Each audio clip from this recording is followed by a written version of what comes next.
get on to the, Okay, so welcome to the Capital Budget Committee meeting, Wednesday, September 10th, called to order. I'd like to start the meeting with a little introduction. I'd like to welcome our new members, Kathy Forrest, who's right here, and Robert Kassemeyer down at the end of the table. Kathy and Rob, I'm going to ask you to shortly just introduce yourselves to the group. We're very excited that you are joining the CBC, and we look forward to working with you and hearing your insights and perspectives on the projects and things that we discuss as a group. On behalf of the town, I recognize each of you in advance on the committee for your participation and your commitment and dedication to serving the town. It's an invaluable gift that you're giving to your community. I appreciate it. Okay, so before we get started with the introductions, just wanted to put out a little bit of an approach to tonight's meeting with regard to the public safety discussion. As this is the first Capital Budget Committee meeting of this fiscal session and the first on the topic of the public safety building at 135 King Street. We mentioned that two members have just joined the committee and have really never had any conversation on public safety. And one member was not a member of the committee when the public safety discussion occurred prior to the special town meeting where it was voted on. So the objective of today's meeting is to introduce the plan for public safety building, outline the initial scope and the funding at STM, and highlight the changes and the impetus for changes in that initial scope. We anticipate that the CBC members are going to have many questions tonight and follow-up questions post-meeting that will likely result in requests for further information, whether it be plans, reports, or data, that will then be discussed in subsequent meetings. And we feel that this approach will help us meet the committee's objective for tonight's meeting and establish a framework for an informed discussion in subsequent meetings where public input will be solicited. Okay? All right, so Kathy. You want to do a roll call? Oh, perfect. Great. Yeah. Let's do a roll call. President Katie Dugan. President Kathy Forrest. President Rob Kassemeyer. President Chris Fleisch. And President Ralph Dormisser. And President Susan Franklin. Okay. Kathy, you want to go first? Yeah, sure. So I have lived in Cohasset since 2002. So it's been quite a number of years in a couple of different neighborhoods. Fair Oaks Lane, Stevens Lane, right next to the police station, and now on Parker Avenue.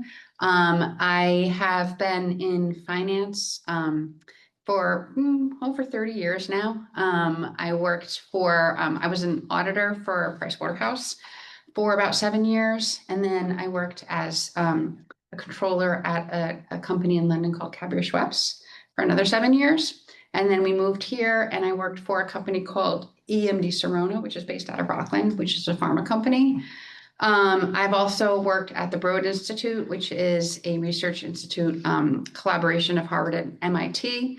And I'm currently a consultant working for Danforth Advisors, providing financial consultation to biotech startups and nonprofits. So a lot of history in finance, definitely an accounting background, but also a financial planning and analysis background, working on forecasting, et cetera. So hopefully I'll be able to bring that to this group, as well as my long tenure here as a resident of Cohasset. Fantastic. Awesome. So we moved here and Judy and I moved here in 1979. I lived on Pond Street and we moved to where I am now on North Main in 99. So 20 years on Pond and then over here on North Main. And I was on the Water Commission starting in 94 when we had major distribution problems with if you flush the toilet, nothing happened. And out on Rustway was the famous one. And so the issue was we had a lot of water, but we had a lousy distribution system. And so, and at that time we were not the best system in Cohasset. The Hingham system was the better, ran their portion of Cohasset better than we did. with a lot of town support, we were able to, the town was able to upgrade their distribution system a lot. We spent a lot of money doing that, but we didn't, we didn't raise rates other than in the very first year. It was very successful, and in 2003, we were, the town awarded us a very nice award for being in the top 10% of the state. So I felt great about that. We had at that time, I was a commissioner as well as Glenn Pratt here and John McNabb. I left after my tenure at 10 years. That was plenty, and so this is my next foray into town governance. In the meantime, what I did was ran a bunch of several different companies, mostly manufacturing. One was aerospace defense, the other was automotive parts and assemblies, another was in oil and gas exploration. So very different companies, and we had to invest a lot and make a lot of decisions, and so that's what I did mostly. And then I worked with the World Bank during the period of time when, right after Perestroika, and they were concerned about what the challenge of the people that had been in central planned economies and operating in market economies. So they felt that they had to do something about that. Through Arthur D. Little, they asked me if I would help them. I said, great. And so I spent 20 years, that's how I spent my vacation for 20 years, is working with them in all over the place. So sold a bunch. I was lucky enough to sell all the companies I could. Not all of them were sellable in terms of family businesses, not my family that I also ran. So anyways, that's my background. I've been active in business school related activities and other engineering related activities since then. Excellent. All right. Thank you very much. All right, we're gonna just move on to, some housekeeping items. Just the annual board reorganization. So start that now. I would like to nominate Susan Franklin to be Chair of Capital Budget Committee if she'll accept it. Are there any other nominations? I'll second that one, okay? Okay. All in favor? Aye. Aye. Perfect. And I would like to nominate Katie Dugan as Vice Chair of the Capital Budget Committee. Aye. I second it. All right, excellent. Aye. All right, I'll be runner up. Thank you. Okay. All right.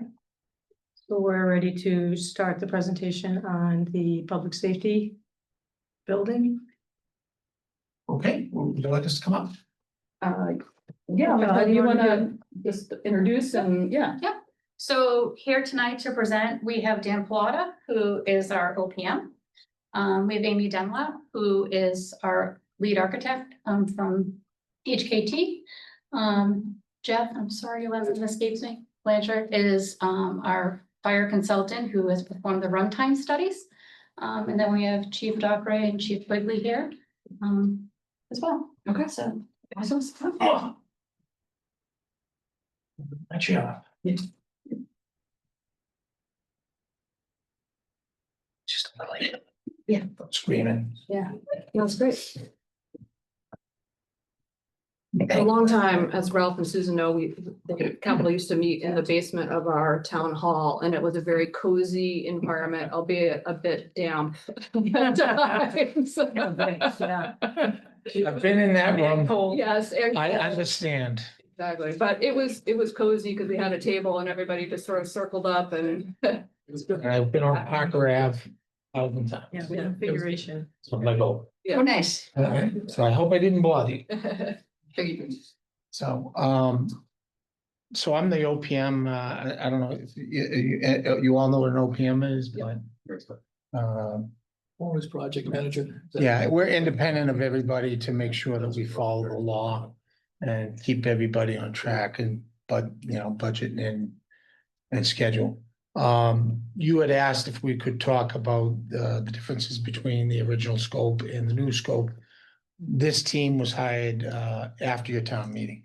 So I'm not 100% privy to what happened prior to. We were hired to look at the needs of the police station and the ability to do a 2-bay fire station as a substation if that need existed. So we started down that path by following procurement to bring in Amy. And I brought in Jeff to do a run study to show the residents why a substation is needed on this side of the tracks. So we have a brief presentation, probably gonna take us about 25 minutes, I'm guessing, to go through a whole bunch of slides if we may. And I'm gonna toss it over to Amy and let her do her thing. Thank you. So my name, again, is Amy Dunlap. I'm a principal with HKT Architects. Just to give you a little bit of background about HKT, we have been in business for about 50 years. We have done a number of different building types over that time, but most recently, our practice specializes in municipal architecture. And we do a lot of public safety buildings, standalone police and fire, and then combined, as well as town halls, DPWs, other municipal structures. We do all different kinds of work within the architectural field, new construction, additions, renovations, planning, master planning studies, feasibility studies, adaptive reuse. Our team, we have a number of engineers who are working on our team as well. We've got them listed here if you're interested. These are folks that we work with time and time again. They're people who share our work ethic. They also specialize in municipal architecture. They know the challenges of Massachusetts public bid law. They know what it means to work on police and fire stations and the expertise that's needed there. And as I say, they're people we go back to time and time again for that expertise. So for this project, as Dan said, we were brought on board after the town vote.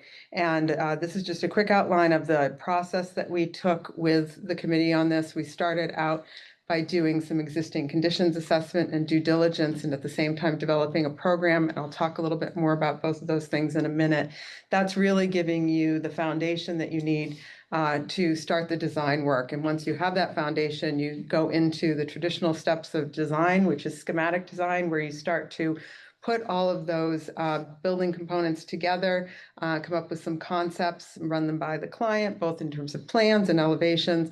Once we have sign off on that, we move through to design development, which is when the engineers really start to do their work. We start to figure out how we're going to construct this thing. We start to work on details and eventually move into construction documents where we're putting together a full set of drawings and specifications that can go out to bid under Massachusetts general law, and the contractor can bid it. Right now, we are in the bidding phase at 135 King Street. And the bids are due next Tuesday. And then we'll be going to town meeting and a vote. And with positive votes in both those places, we will move on into construction. So the existing conditions assessment and due diligence, we did that for both 135 King Street and 62 Elm Street. And that's when our team from HKT, as well as all of our engineers, go into those buildings and we start to really look at the systems that are there. From an architectural standpoint, we're looking at the building envelope, what kind of condition is it in, what kind of insulation is there, what condition are the windows in, the roof in, the walls in. We're looking at interior finishes, we're looking at the layouts within the building, what possibly could be reused, what couldn't, what kind of issues do we see in terms of handicap accessibility and other codes. At the same time, the engineers are coming in, they're looking at mechanical systems, plumbing systems. One of the things that we had to do on this building was take a really close look at the structural system. Since this was a commercial property, prior to it, there's a change in use to move from a commercial property to a public safety property. And the building code requires us to look at the structural system and make sure that it will meet what's called risk category 4. The structural code divides up buildings into different risk categories, and the most stringent risk category is for public safety. And the whole idea behind that is that those buildings need to remain standing in the case that there's an emergency and those people need to respond. So if there's an earthquake, if there's a hurricane, it might not be so critical for a commercial building to stay standing, but you certainly want your police and fire to have a place where they can work and they can respond to the public and make sure that the emergency is dealt with. So we did have to do a little bit of destructive work in this building, opening up walls to look at the structural system and figure out what kind of upgrades would be necessary in order to meet the code requirements for a risk category 4 building.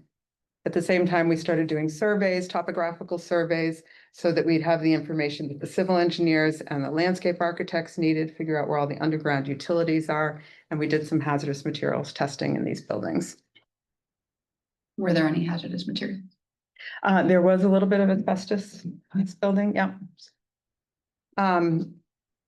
So the other piece that we were doing at the same time was on the program development.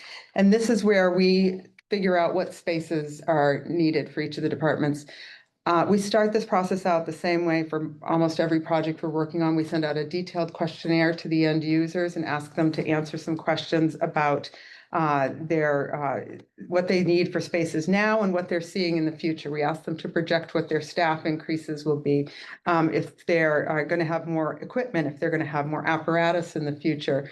What kind of programs do they envision might change in the future? You're looking a little bit into your crystal ball, but the goal whenever you're doing a public building is to try to plan out as far as possible, because these buildings last your communities for 50 years. So we are looking to come up with a program that meets your needs today and into the future and has opportunities for flexibility in it. So for the things that we can't envision, looking into our crystal ball, there's an opportunity to make changes if necessary in the future. We, in addition to the questionnaire, we tour the buildings, and for us, it's really important to understand what work processes are. We don't want to just hear from people that I want a 100-square-foot room for this, or I need a room that's 12 by 12 for that. We ask a lot of probing questions to understand how people are working in these spaces so that we can propose the spaces that are appropriate and that are going to meet their needs. We do a lot of municipal architecture, as I said. We know the types of spaces that go into public safety buildings, but we also know that no 2 public safety buildings are identical. Every department works a little bit differently, and so we want to make sure that we come up with a design that's going to meet the needs of the departments for the town of Cohasset. We interview the police and fire staff, we analyze those needs, we look at what we've done in other towns to make sure that it's reasonable, and then we propose a program that we think will meet the needs for the future. That program is then used as we move forward into design. As I said, we start to block those spaces out in schematic design and propose plans that are going to work. Once we went through that whole design process, we wound up with the design that we're going to show you here today. This is the site plan. In the middle of the building, sort of the peach colored, is the existing building that we're in right now. To the left of that will be the fire department substation. That was located for ease of access of the apparatus, quickly getting out onto King Street.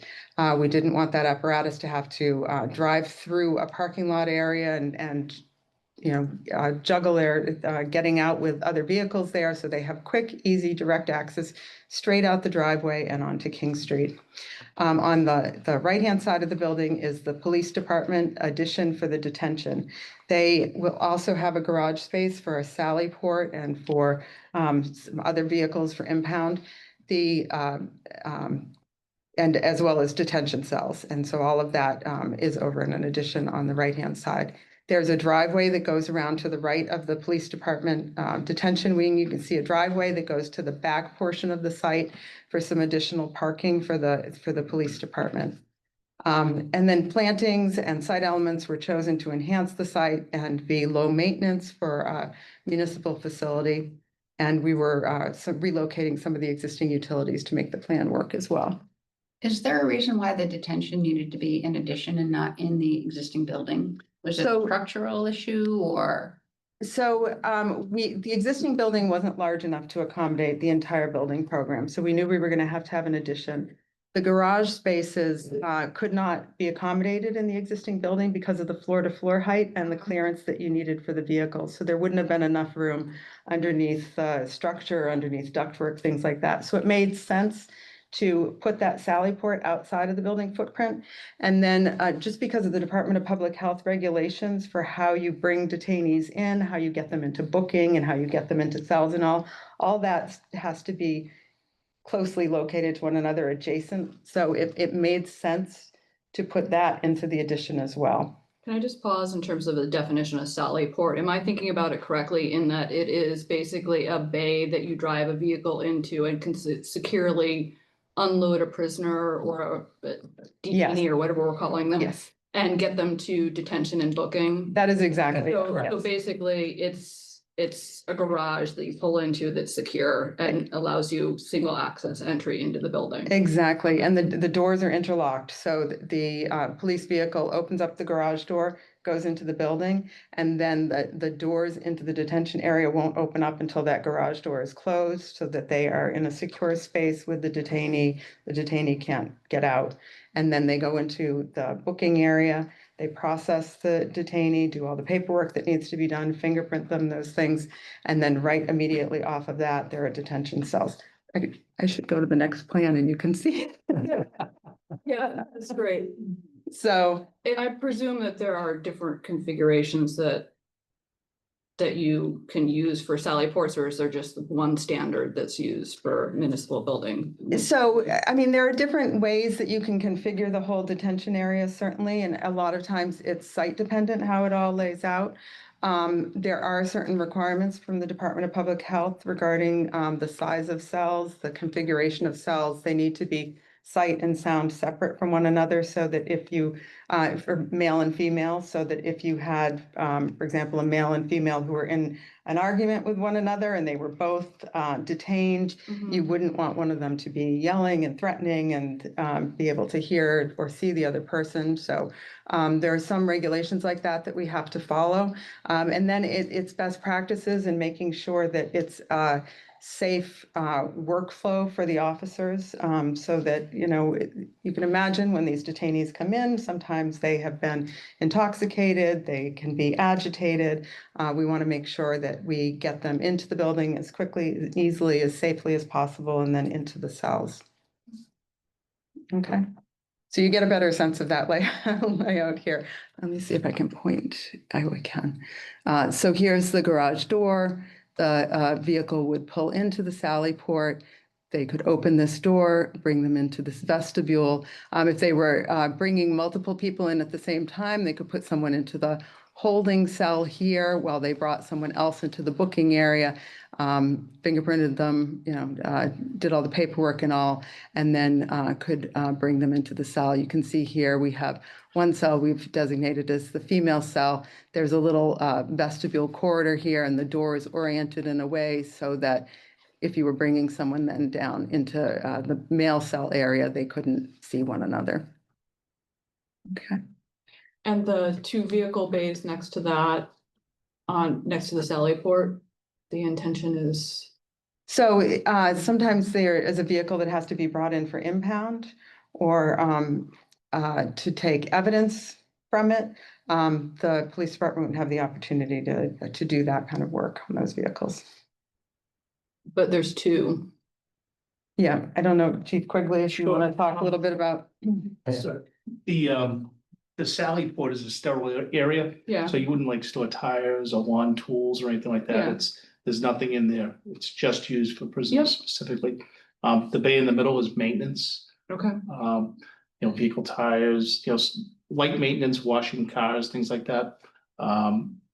As well as, radio work, work on, the decals, whatever, general maintenance of a vehicle. If we have to clean a car out, that is that center, maintenance bay. Okay. And the bay on the right is for equipment storage, for tires, for, we have 2 UTVs, off-road vehicles that are frontline response vehicles for the state park and spur trails. So those would stay in there, they stay plugged in, backed in, and we use those as a primary response vehicle for calls on any of these trails or to the state park or in Wheelwright. for any of our off-road areas, the railroad tracks. So we need a space to store those things inside. They have to be plugged in and out of the weather. So that's the reason for 3. And additionally, we have 3 garages now on Elm Street. So we're going from 3 to 3, and with the addition of some storage space. So Chief, the bay that you were describing as light maintenance and cleaning, that's where you would do that, you clean your own cars, but should it be needed to impound a vehicle, We'd use the bay to the right that's used for, storing. Oh, The UTVs would have to put them outside. We don't, Oh, I see. we may hold an impounded car, maybe 2 or 3 times a year, and we may end up with it for months.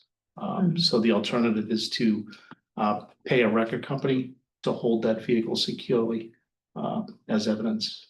So it makes sense to have a place to store large items. Right now, we have a giant safe at the police station that we had to have a record company take out of someone's house and store the safe. So we're storing a safe. So for things like that, if you visit us on Elm Street, you'll see a random safe in the middle of, Bay 2. We can't get rid of it. We can't open it, but we have to hold it as evidence. Gotcha, okay. And then on the left for fire, the 2 bays are 1 engine, 1 ambulance. Was that always the plan to have 1 engine, 1 ambulance? Yes. Okay, And then the other fire department spaces off there, there's a day room, which is where the firefighters eat their meals. They might be studying for an exam in there. They might be, having a quiet time as they're waiting for a call in there. They have their dormitory spaces, their locker, shower room spaces. And then behind the apparatus bays back here are some of the support spaces, decontamination if they come back and they have, bodily fluids on them, other contaminants on them. They can clean their equipment, they can shower, clean their bodies. They have gear storage where they can store their apparatus gear. There's laundry room where they can wash their clothes again if they become contaminated and need to decontaminate them. And then a gear decon room, again, where they can wash their gear and all. Excuse me. and the dorm and the day room, Chief, was that always part of the programming or is that an Yes. addition? Okay, Yeah. Dorm and day room, 2 different things. well, I understand, I mean, but, Yeah. okay, If So there was- we're staffing the building 24/7, we're gonna need a dorm, right, which is a separate area from the day room, where there'll be a kitchen area, table, chairs, so forth. so 24/7 staffing was always the envision? That's my intent, yes. Was that always the vision? That's my vision. Okay. To have a second substation up on 380, it should be staffed 24/7. And I know from the original budget committee, there was not gonna be an increase in staffing though. That you Correct. had enough staff to cover both. Correct. Okay. Got it. Okay. I do have a question about EOC versus de-escalation training. They're both. I wrote it out here somewhere in my notes. De-escalation, I think, was like over 750 square feet, and the communication EOC was another 750 square feet. I guess I'd love to hear an explanation of what those two, I mean, I know what the EOC and community is. I guess I don't know what de-escalation training. It's generally speaking, it's a gym. We have to do, with police reform, we have a lot of benchmarks that we have to hit as far as de-escalation training. If you look in the room next door, right now, we've moved the detective unit to this building because we don't have any space. So the detectives are working out of this building. And we're using this room for training. In the center room here is, we use it for, TASER training, de-escalation training. You'll see some of the props in there. There's also an exercise bike and, some random weights in there that people are using.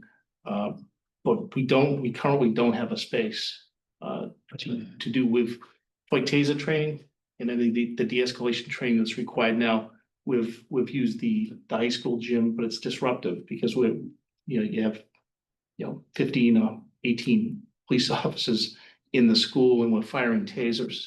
And then we take over their gym. We've used the auditorium at Town Hall. We've used the third floor here last year. So we don't have a place to do these trainings. We have a lot of officers that are interested in jujitsu. And they have a class next door. So it's a place where it's going to give us some flexibility in some room to conduct the training under one roof. Do you have an estimate of how many training hours per year that you have to do off-site as a result of not I having haven't space? done that calculation, but in total, we have with POST, the Police Officer Standards and Training Commission. It was new in 2020, 2021. So we have like continuing ed now. Okay. And there's different benchmarks you have to hit, and there's different components. Some of it's, we have to do firearms training 3 times a year. We have to do de-escalation training. We have to do criminal update. So there's a myriad of different trainings we have to do, and it's just much easier to keep people in town and not sending them far and wide to complete the training. Gotcha. Okay, that's helpful. So the wellness center on the second floor is something different. And when I saw wellness, I was like, that's pretty small. It's What's like a a hotel, it's a hotel gym. No. So with the wellness on the other floor is just a quiet room. Okay. Gotcha. It's for employee wellness. It's there's a emerging trend that some people call the Zen Den. Okay. But if the officers are involved in a traumatic incident, sometimes you just want to have a couple of minutes to yourself with no radio and away from. That's why it's in the back corner, away from everything. And officers may want to utilize that. And it's also one of the requirements that we have to have is a lactation room for female employees. So it'll double as that. So we sort of kill 2 birds with 1 stone.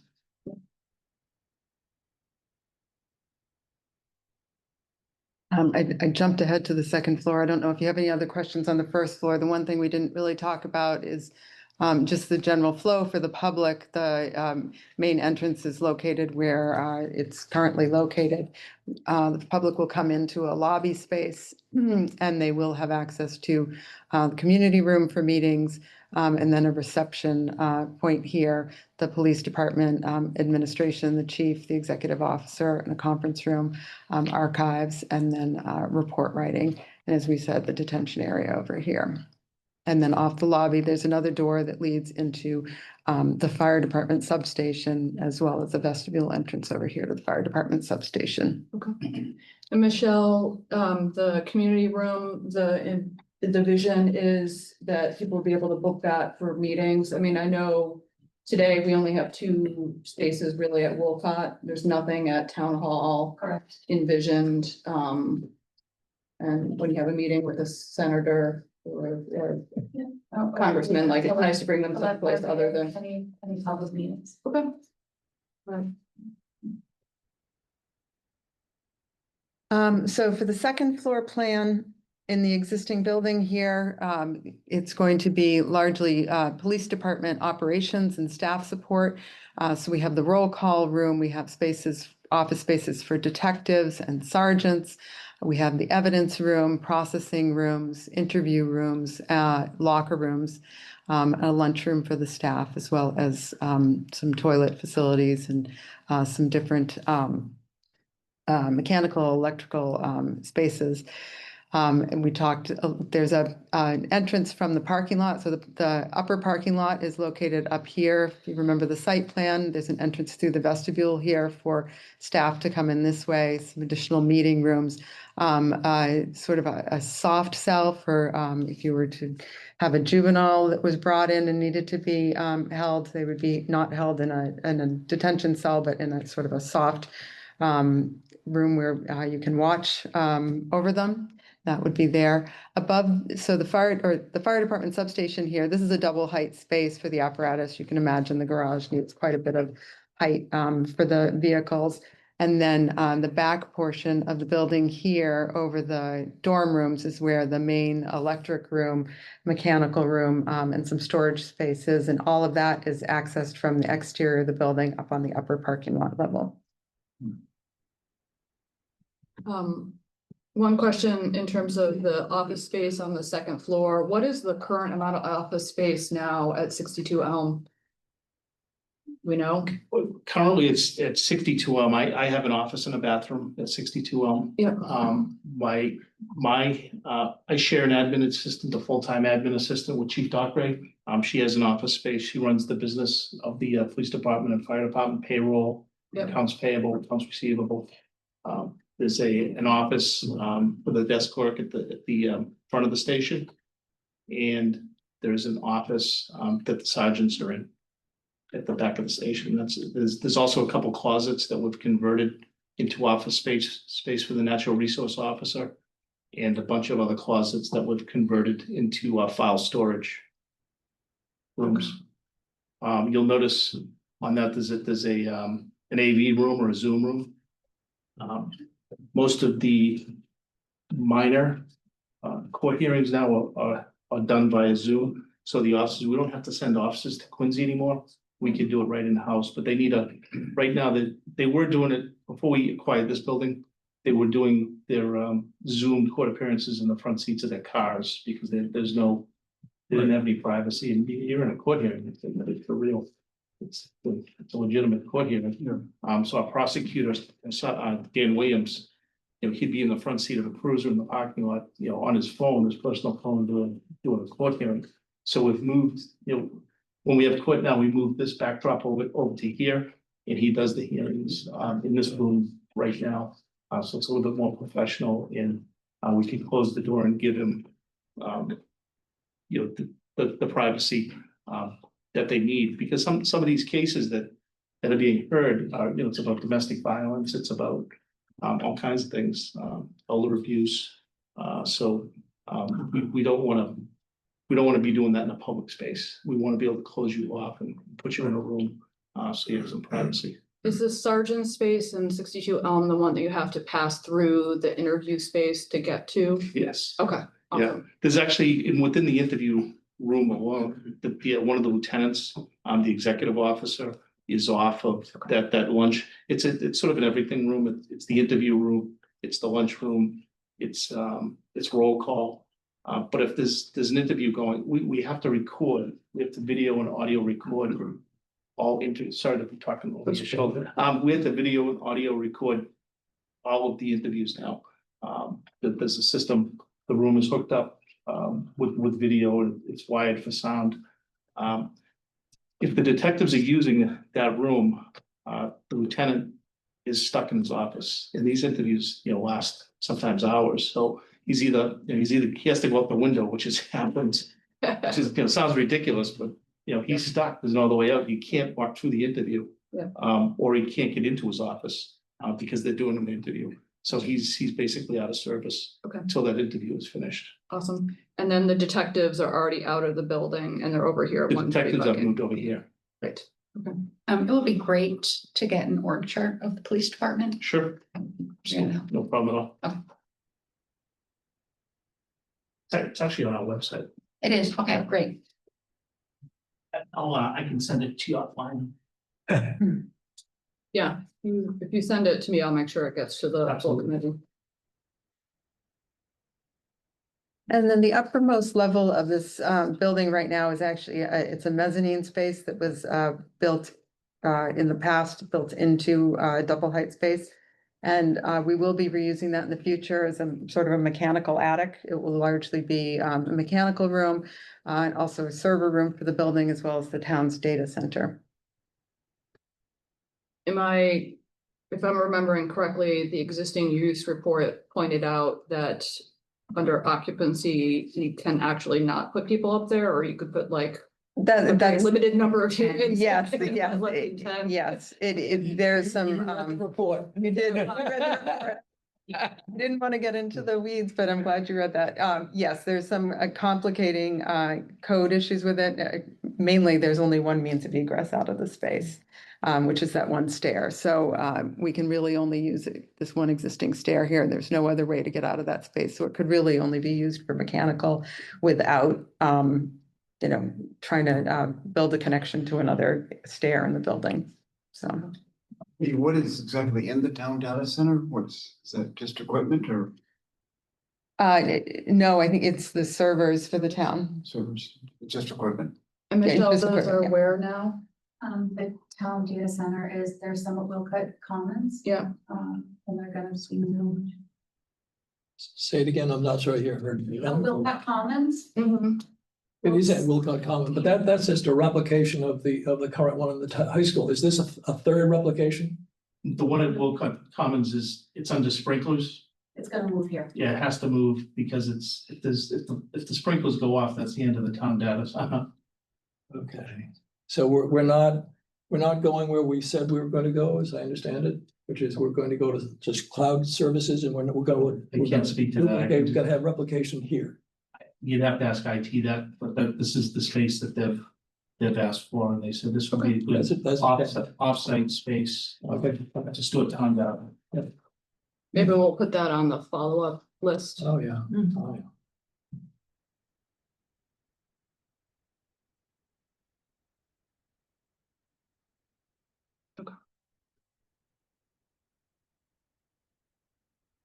These are the elevations of the building.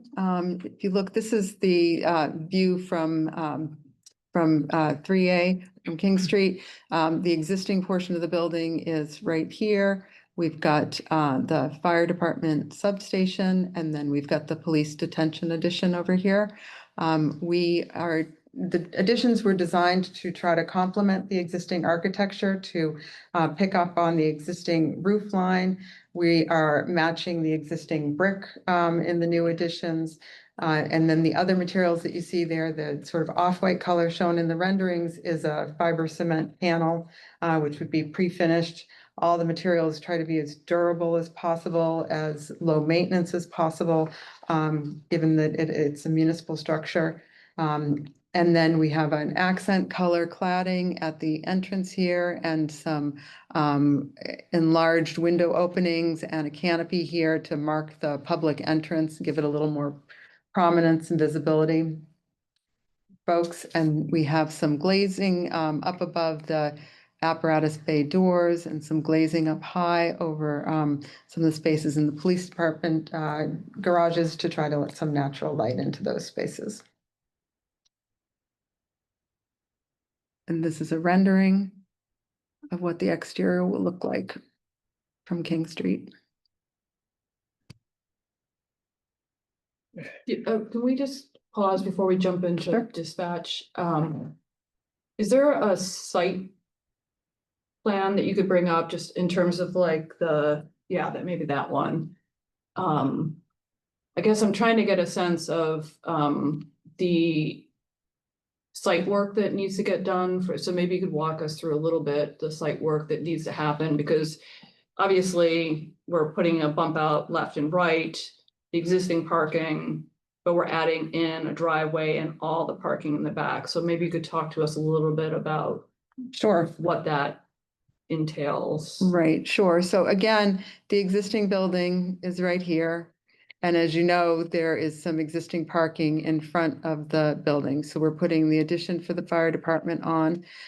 There are some existing services that come in over here, which we will be relocating those utilities in order to accommodate the addition. And then over the police here, we have this new driveway. So the existing driveway is staying. The existing driveway that comes in off of King Street is staying. You can see here the parking spaces that are off that existing driveway. This parking lot is very similar to what we've got right now. We have a couple of little bump outs to sort of divide where the parking is from where the driveway into the Sallyport and the maintenance bays are here. And then we have a drive that loops around. There'll be a retaining wall along here to because of the grading, we have to lessen the slope a little bit to get up the hill here. And so we're retaining the earth that's a little bit higher over at the property line. The driveway loops around back here, and then we have this new parking area back here for the police department. There will be some retaining again of the hillside. Back here, we have sort of a natural stone wall to retain all of that. And then we have our transformer, our generators back here, a pad where garbage can be put for pickup from the town. We have the entrance into the police vestibule here for the police staff in the back. We, How much are we needing to excavate in order to make space for, I guess there's, by my mind, there's the whole back section that you just described. We're digging in the hill, we're digging into the hill. Yeah. From the back section. Do we know how many square feet of, cubic feet of earth? How many cubic yards? Yeah, I mean. I don't know, I don't have an exact number, it's on the estimate that we, Yeah. you know, the estimates we had done. But I can't rattle it off on the top of my Okay. head. Well, the numbers were something like $200,000 to move, take the material out, and $135,000 to actually do the excavation. Yeah, but she was asking for the number of yards. Well, I mean, yeah, I mean, the total earthwork was, I think, $712,000. I guess I'm just trying to get a sense of what $712,000 worth well, of. that would also include earthwork for the additions. No, I understand. That's that. Right. Okay. And in the front, there's no change to the grade of the driveway or anything? There is actually a slight change to the grade, but it's not significant. Places had changed it just a teeny bit, where there was a little bit of a hump there. I guess. Okay. I'm just trying to wrap my head around $1 million of, there's like $700,000 of earthwork and then another $300,000 of site work, which is presumably retaining walls and such. I don't. Okay. It's know, okay. if you give it to me, I can rattle it off, but. I didn't go through that. Didn't think you were gonna get into this level of detail. And if we need to do as a follow-up, it's just one of those that, Is there any ledge blasting that has to happen or? No, it's all of the tests indicate that it's like. Oh, it's 100% like. Right? Alright, No, this is in the uniform, so it's kind of hard to okay, that's do it in fine. uniform. No, it's okay. CSI. Okay.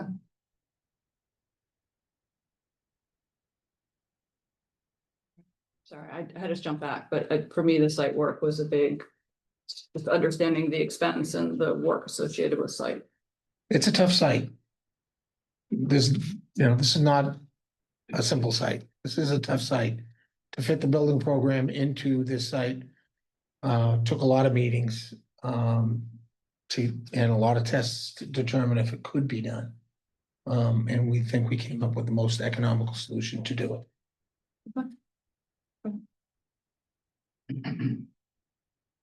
So I have a couple of questions, if that makes sense. Yeah, please.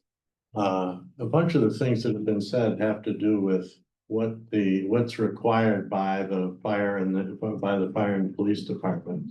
And so I'm wondering, and we only have a portion of the picture here because you have the facilities elsewhere. So is there a master plan for what is required for to do the fire system and the police system in this town? That could then include, this is what we need, this is what we have, these are the gaps. And is there such a thing? Because right now we don't, we don't have that. And that would be very helpful to, it seems to me, to plan out what's needed. And the second thing is, the second question is, having facilities on either side of the tracks has a big advantage in terms of being able to access problems throughout the town and in general, plus, and not including having the train going through there and worrying about that. But I'm wondering whether or not,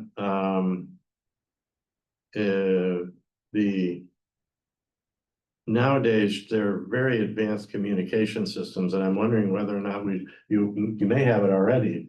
To have a very good idea when that train is gonna shut down the cross things, so that you can coordinate to know to go down to. If there's a accident at King Street and 3A. You can't get there that way. You have to go through, you may have to go down Beechwood or some other thing. In other words, you have some kind of communication that allows with the train people that allows you to know which one you can use now. It seems like that would be an easy and a lot cheaper way to have better service right now anyways.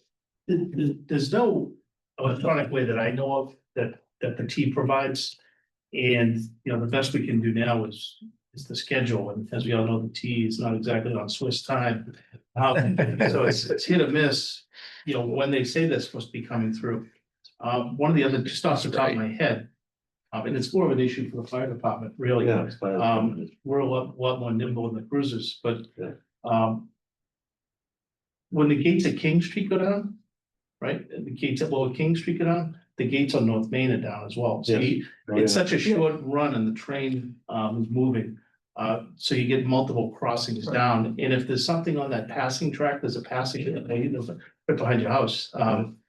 There's two tracks there where they'll pull over in the during the commuter hours. And the gates come down even longer.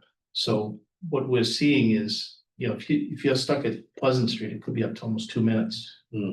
Sawyer Street, probably a little less. North Main Street by the station, if they're in the station loading, those gates all go down. So I don't know how we'd effectively do that. And again, I've never heard of, sure that there's something out there that's, you know, someone can come up with something, but I haven't heard it. We do have a run study to show you, Okay. which it will explain timing of with the station and without the station. And what the effects of the gates are.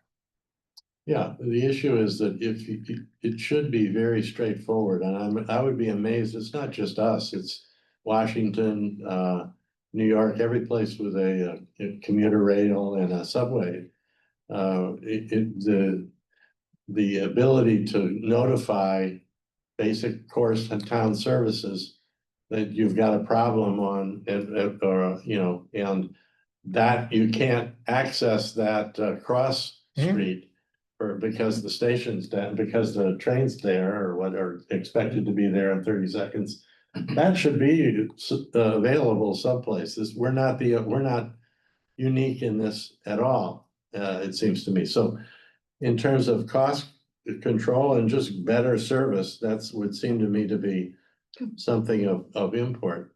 We can put that on the follow-up. I mean, we'll see if there's technology out there. We'll add that to the follow-up list. I mean, unfortunately, having lived in the tri-state area, I'm not sure that New Jersey is going to be our model to solve that. Northeast corridor is not practicing that. Little dicey, but So the last question, which I really haven't heard, and maybe this is not appropriate, but from my standpoint anyway, one of the things that was extremely persuasive at the town meeting that this was passed was the comment that they had these guardrails. And now you've said you had you didn't really have those guardrails because you weren't there at the time. You weren't under, that wasn't a requirement of yours, and you weren't there at the time when those guardrails, whatever they are, were set up. And so, but we were, and you were, and so how did they set up those guardrails? And I don't think that this is, are you gonna be within those guardrails? That's the question. So when this was developed, when this was conceived, myself and Chief Doctor were not part of that original I see. original conversation. My question is, what do you mean by guardrails? I don't understand your guardrail. Well, what did the, So I. what did the town say? The gates. So the town said that we were going to approve $10.4 million in additional tax capacity, of which 2.4 million was going to be used to buy this building, leaving $6 to $8 million for an all-in construction cost. And your question is, by that math at town meeting, we all knew that there was $6 to $8 million to spend. And that the statement was very clear that Right. there were hard guardrails set up for, to not go beyond a certain amount. And those are the guardrails I'm talking, I don't know how they were set up and, I guess- but those were, but it was extremely persuasive at town meeting. And so what I'm hopeful for is that this is within those guardrails. It's not. It's,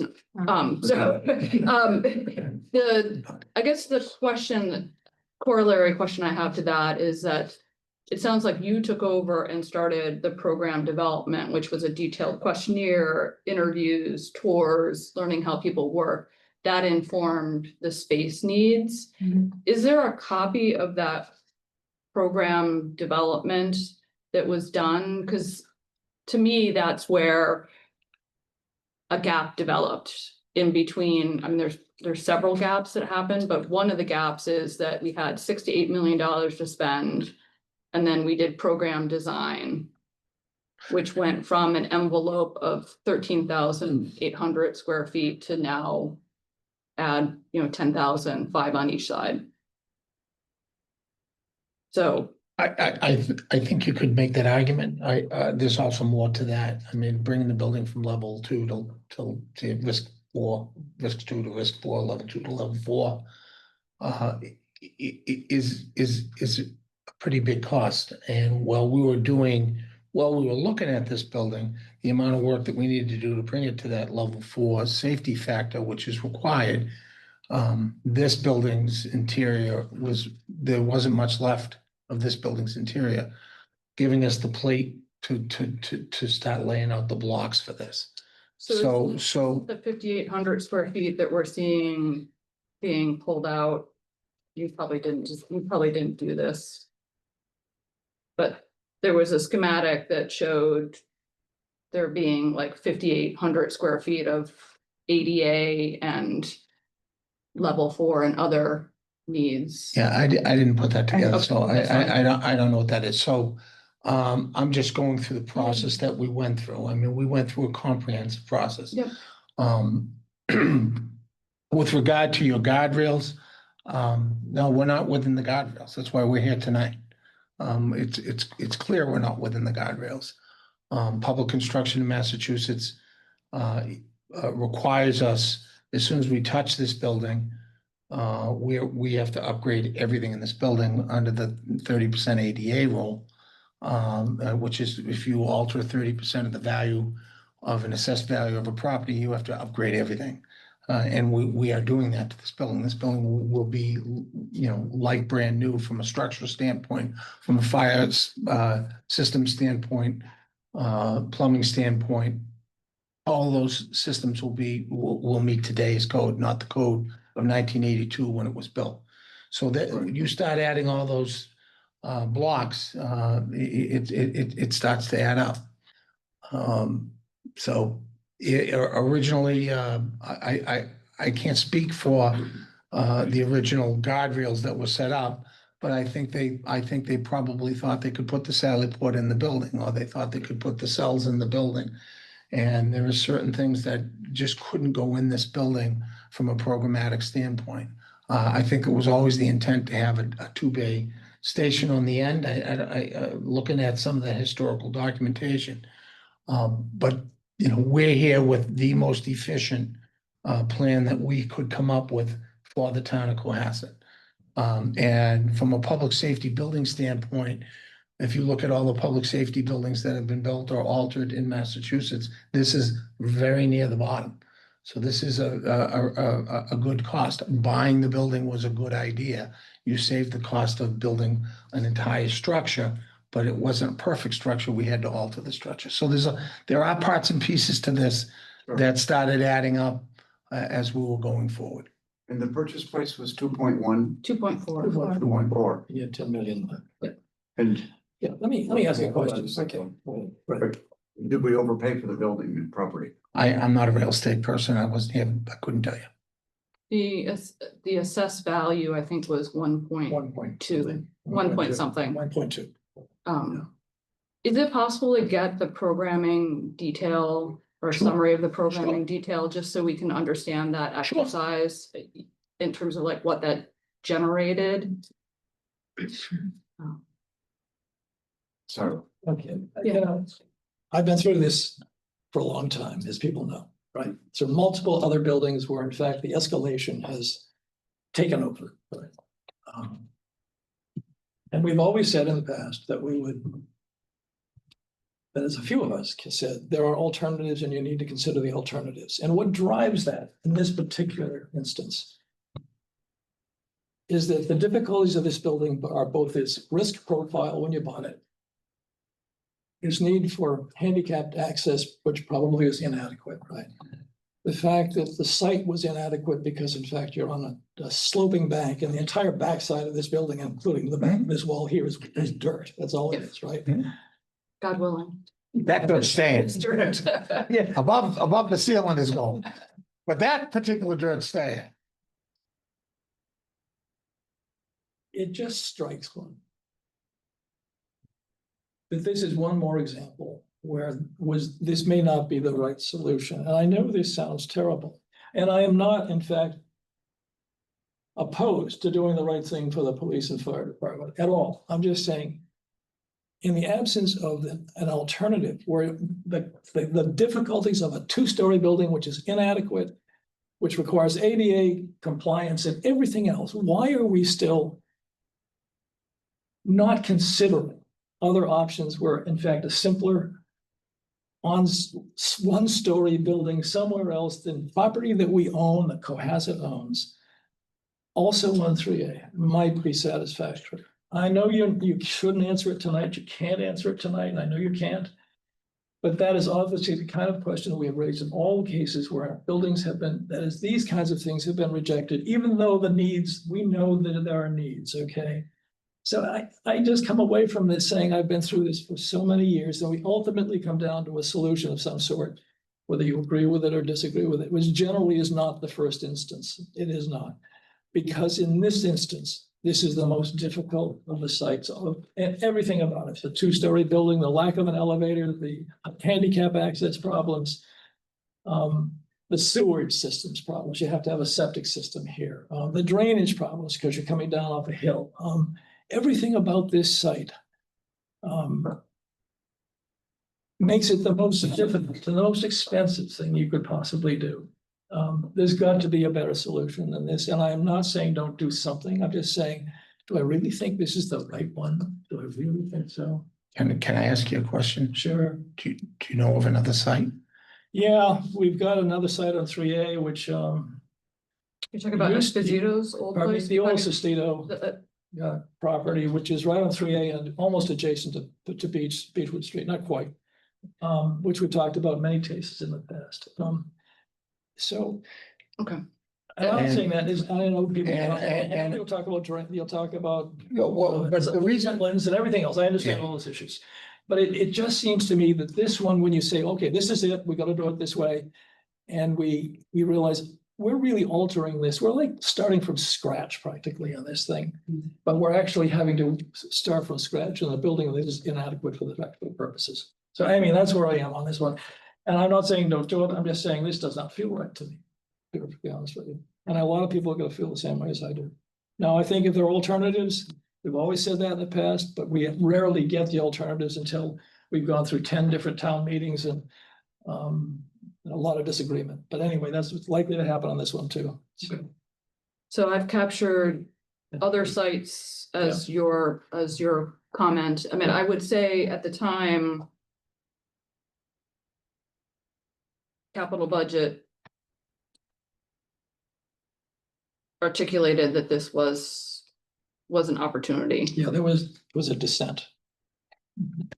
No, I said it wasn't. I walked the site myself, but I said, no, this is not a good site. It's a site that this team was handed, and I understand. we've delivered the most efficient way to develop this site. Okay. Okay, So, Rob, you had asked a question about 135, 62 Elm. In understanding sort of the total public safety footprint, I had an idea and I haven't done it yet, and I know other members of this committee have not done. I would like to do a walkthrough at 62 Elm and do a walkthrough here. Tonight is not the night to do it, but I think that would help us understand programmatically what's happening over at our sort of undersized 62 Elm. And then for us just to be able to walk this, which some of us done, some of us haven't, but I think that would be very helpful. So we can talk about those dates. Is that? Yeah, in the early 80s, there was an effort, there may have been others since then, Ralph probably knows better than I, to redo the 62 Elm. And I was involved in that along with some other town people on it that were called in for it. And it was inadequate then, let alone now, I'm sure. I think we're all, I expect to be surprised at the inadequacies when I walk. And that's, you're gonna get an eye for it. Yeah, so I think that would be helpful. Do you Yes, agree, Rob? be helpful, and that's related directly to what the overall needs are. Yeah. So that you can very clearly say, you know, it's clear that, and there are quite a number of needs that the policemen were talking about that have come up since then. I mean, you know, a lot of regulations have occurred in this area that demand and define additional characteristics, but that doesn't mean that this is the ideal location, the thing, but it does mean that additional facilities are needed. So I think doing the walk through at 62 Elm and understanding sort of your current programming constraints and then getting the programming requirements in detail that you guys worked on will help us sort of look at what's being asked for, the future versus what do we have today, which is constrained, and then hopefully understand the gaps. When we're available to do that, as a group or individual, whatever you need, we're Yeah. 24/7. Okay, well, I think at the end of this meeting, we'll talk a little bit about maybe some dates and. Do you want to see the rent study? Yeah, I think we should continue. Sorry, Yeah. we, Just as members that we'd like to maybe address some of the concerns that were brought up as members of the board, but if you want to wait till later. I think we're gonna let these guys get through their presentation, and then the idea was to talk a little bit about the 10.4 but finish this conversation, even though we've kind of wandered a little bit. Sorry. All right, Jeff, you're up. Jeff, sorry, thank you for waiting. Okay, thank you. My name is Jeff Blanchard. I started up JB Consulting Group after my retirement as fire chief in the town of Hanover. I was a member of the Hanover Fire Department for 43 years. And retired at the end of 2021.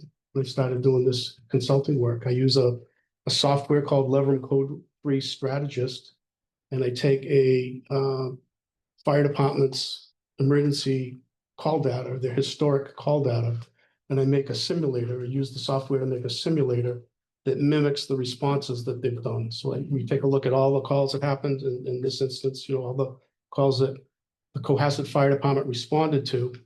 Some of those calls are outside the footprint of Cohasset providing mutual aid.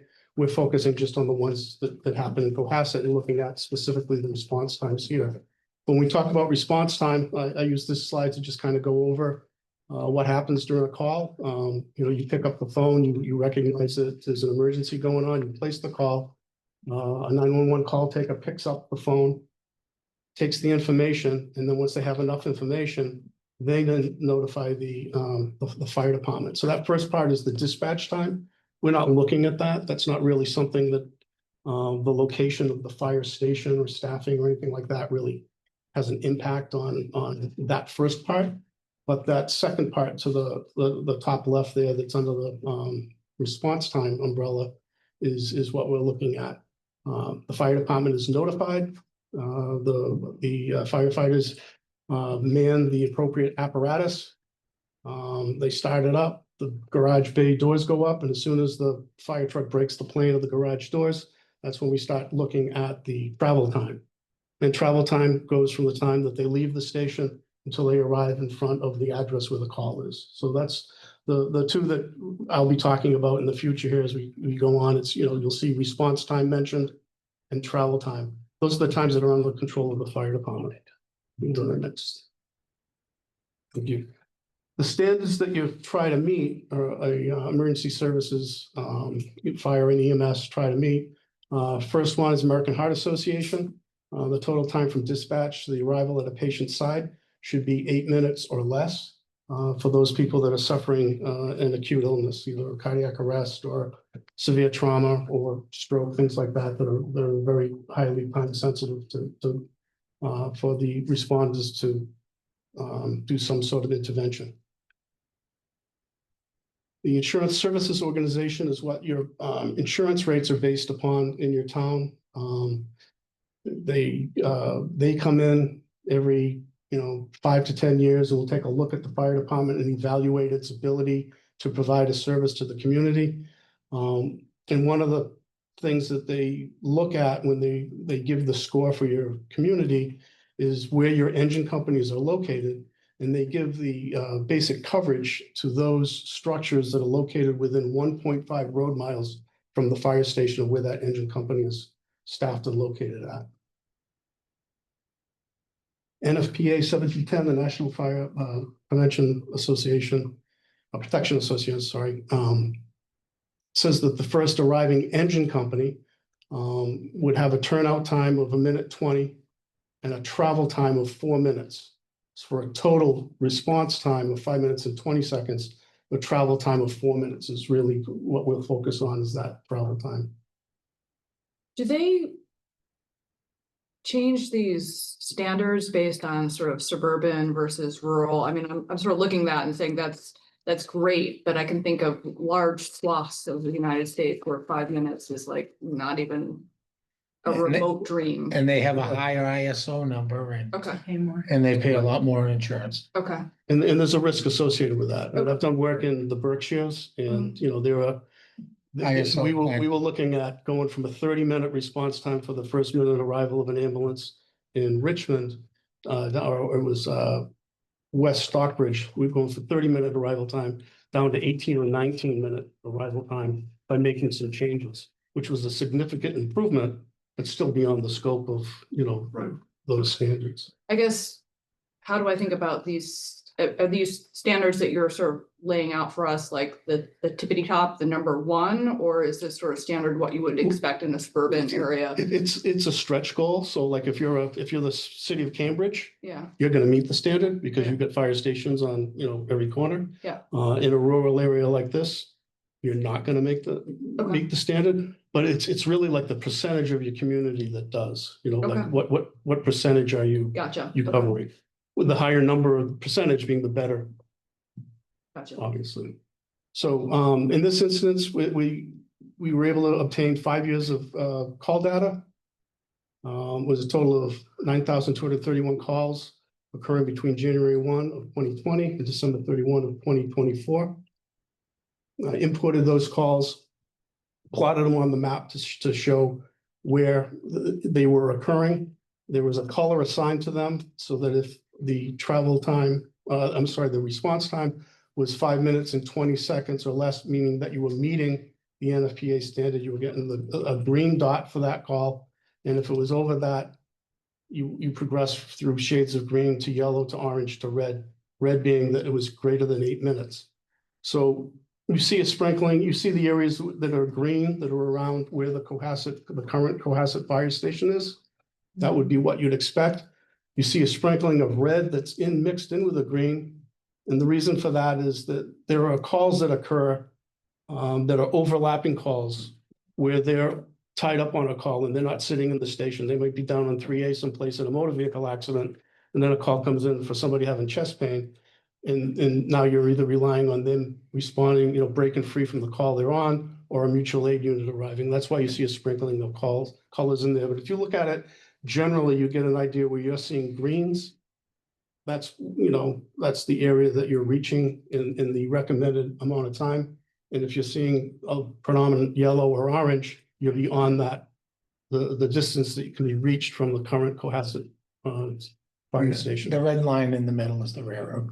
And in the red line, I broke the town into two districts. Basically, they're not the fire department's districts. They were just to show to the north side or northeast side of the tracks versus to the south or southwest side of the tracks. Want to comment on the fact that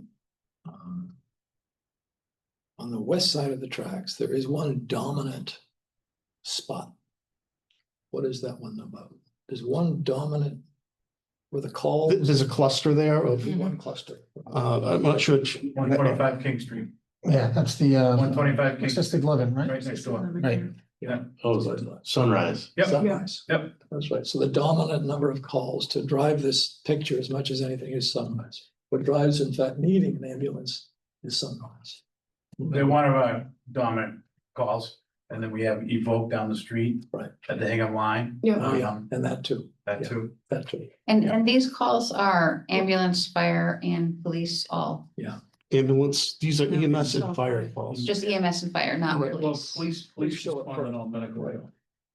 Okay, I'm just thinking about your thing about the overlapping and it's not like a fire truck or an ambulance is gonna be out driving around town like a patrolman would be. Well, just to be clear, police officers respond to all fire calls. in Cohasset, Yeah, so okay. water- Those aren't in, that data is not in here. There's just Yeah. fire response time, so So this is this is from the station to those points. Yeah, from Elm Street to these. Unless, Yeah. unless they're in the field. Nobody's in the field really. doing Yeah, I mean, anything for- There are some we are in the field, Thank you. response times. I know there's one of them, Forest Avenue. Probably can't see it, there's a green dot. It just happened that the ambulance was at North Main Street and Forest Avenue, and the way back Yeah. in town, it's not supposed, so it'd be Yeah. a requirement, but Yeah. there's like, we have a few one-offs. Yeah, Uh, okay. But most of both the time, it's directions. pretty true. And So- you just revealed the other area, which is Beechwood by scrolling. Right. I So Well, I wanted to say, think, Yeah. like, we were talking about Sunrise, but then there's Beechwood and Yeah. Jones. Beechwood playgrounds. Right there, Yeah. yep. So, Yeah. so this area is well covered. This area is all yellow. Yeah. This whole area is yellow. You get some red here and red here. So And you've got Wampatuck, so. Yeah. The No. one So there's nothing there. here you mean? No. No. So, yeah, that's fine. Yeah. So, There's no police. so so, and where is this facility here? This is, We're gonna put that slide up. okay, Yeah. and you're gonna say, you're then You gonna guys are great say with the how question. this is gonna change. Yes, yes. So I wouldn't expect much change here, and I wouldn't expect, and I would expect this to turn yellow. Is that what? you- Why don't you let us finish? So, and before you change, I just want, I think it's important to show that in this analysis, I make a simulator like a Sim City of the Cohasset Fire Department. So I worked with the chief using their dispatch rules, using their, their apparatus, how they staff for the calls. And then I took a look by each call type and we create an average time of like on scene. So like EMS calls have an average time typically where the ambulance arrives on the call. They're on scene and then they leave and they drive to the hospital. There's an average time they spend at the hospital, social hospital, they call wall time, Mhm. where, it could be, I don't remember the exact, but it's probably around 20 minutes where they have to do a patient transfer and then they're free again to drive back. The simulator does all that. And so what it's really good at doing is predicting the concurrent calls and how they impact each other. So it's not just one call and next call and you answer it, and it should be these times. So that's why this is a predictor of what you would see. When you make a change to this model, you get a real good idea on what you will see and how that will impact the service delivery. Because it takes into account all of those factors. Chief Doctor, can I ask you one question? We've got two ambulances, ambulance 1 and ambulance 2, Correct, Ambulance one is the front line currently at 62 Elm Street. yes. Ambulance two is not there, parked outside. Nope, it's parked behind town hall in the. Right, and if we need it, we need to take it out of cold storage, load it. It's not available real time. No, it Under- takes about half an hour for us to staff that up. Yeah. Because it's not housed under our roof. Yeah. If we have that under our roof, it'll take us about 30 seconds to staff Gotcha. that. So my question is, when in this new model, we'd basically have two full-time ambulances. We'd have one and two, but they'd both be operational. A second one will be operational depending what our staffing is Okay. for that day, for the day shift and the night shift. I guess and then this is maybe a technical question, because we just went through this conversation about ambulances and replacement. We've always talked about having an ambulance one. Is that gonna be positioned at 135 King Street and be the primary, and then ambulance two would be at Elm Street? Yep, And the primary staffing for ambulance one would be here. the two paramedics assigned to the ambulance one would be Okay. staffed here, would Okay. operate out of this building. And if we're keeping with the no incremental staffing rule, that means that ambulance two is in a bay at 62 Elm Street, but doesn't have people. Correct, but depends on what our staffing is. So sometimes we're at 6, sometimes we're at 4. Yeah, Or at 4, we can rely on the callback system. If additional members come back on the callback, yeah, we can then use them to staff the apparatus. Gotcha. That needed, okay. so. Where is the population density greater, on the east side of the railroad track or the west side? I don't know that one. So you'd have to make that determination really before you decide to make this the primary site, right? Well, no, because most of our calls are, and not just population based. A lot of our calls are on this 3A corridor, where there's car accidents, medical aids, gas leaks, and so forth, wires down calls.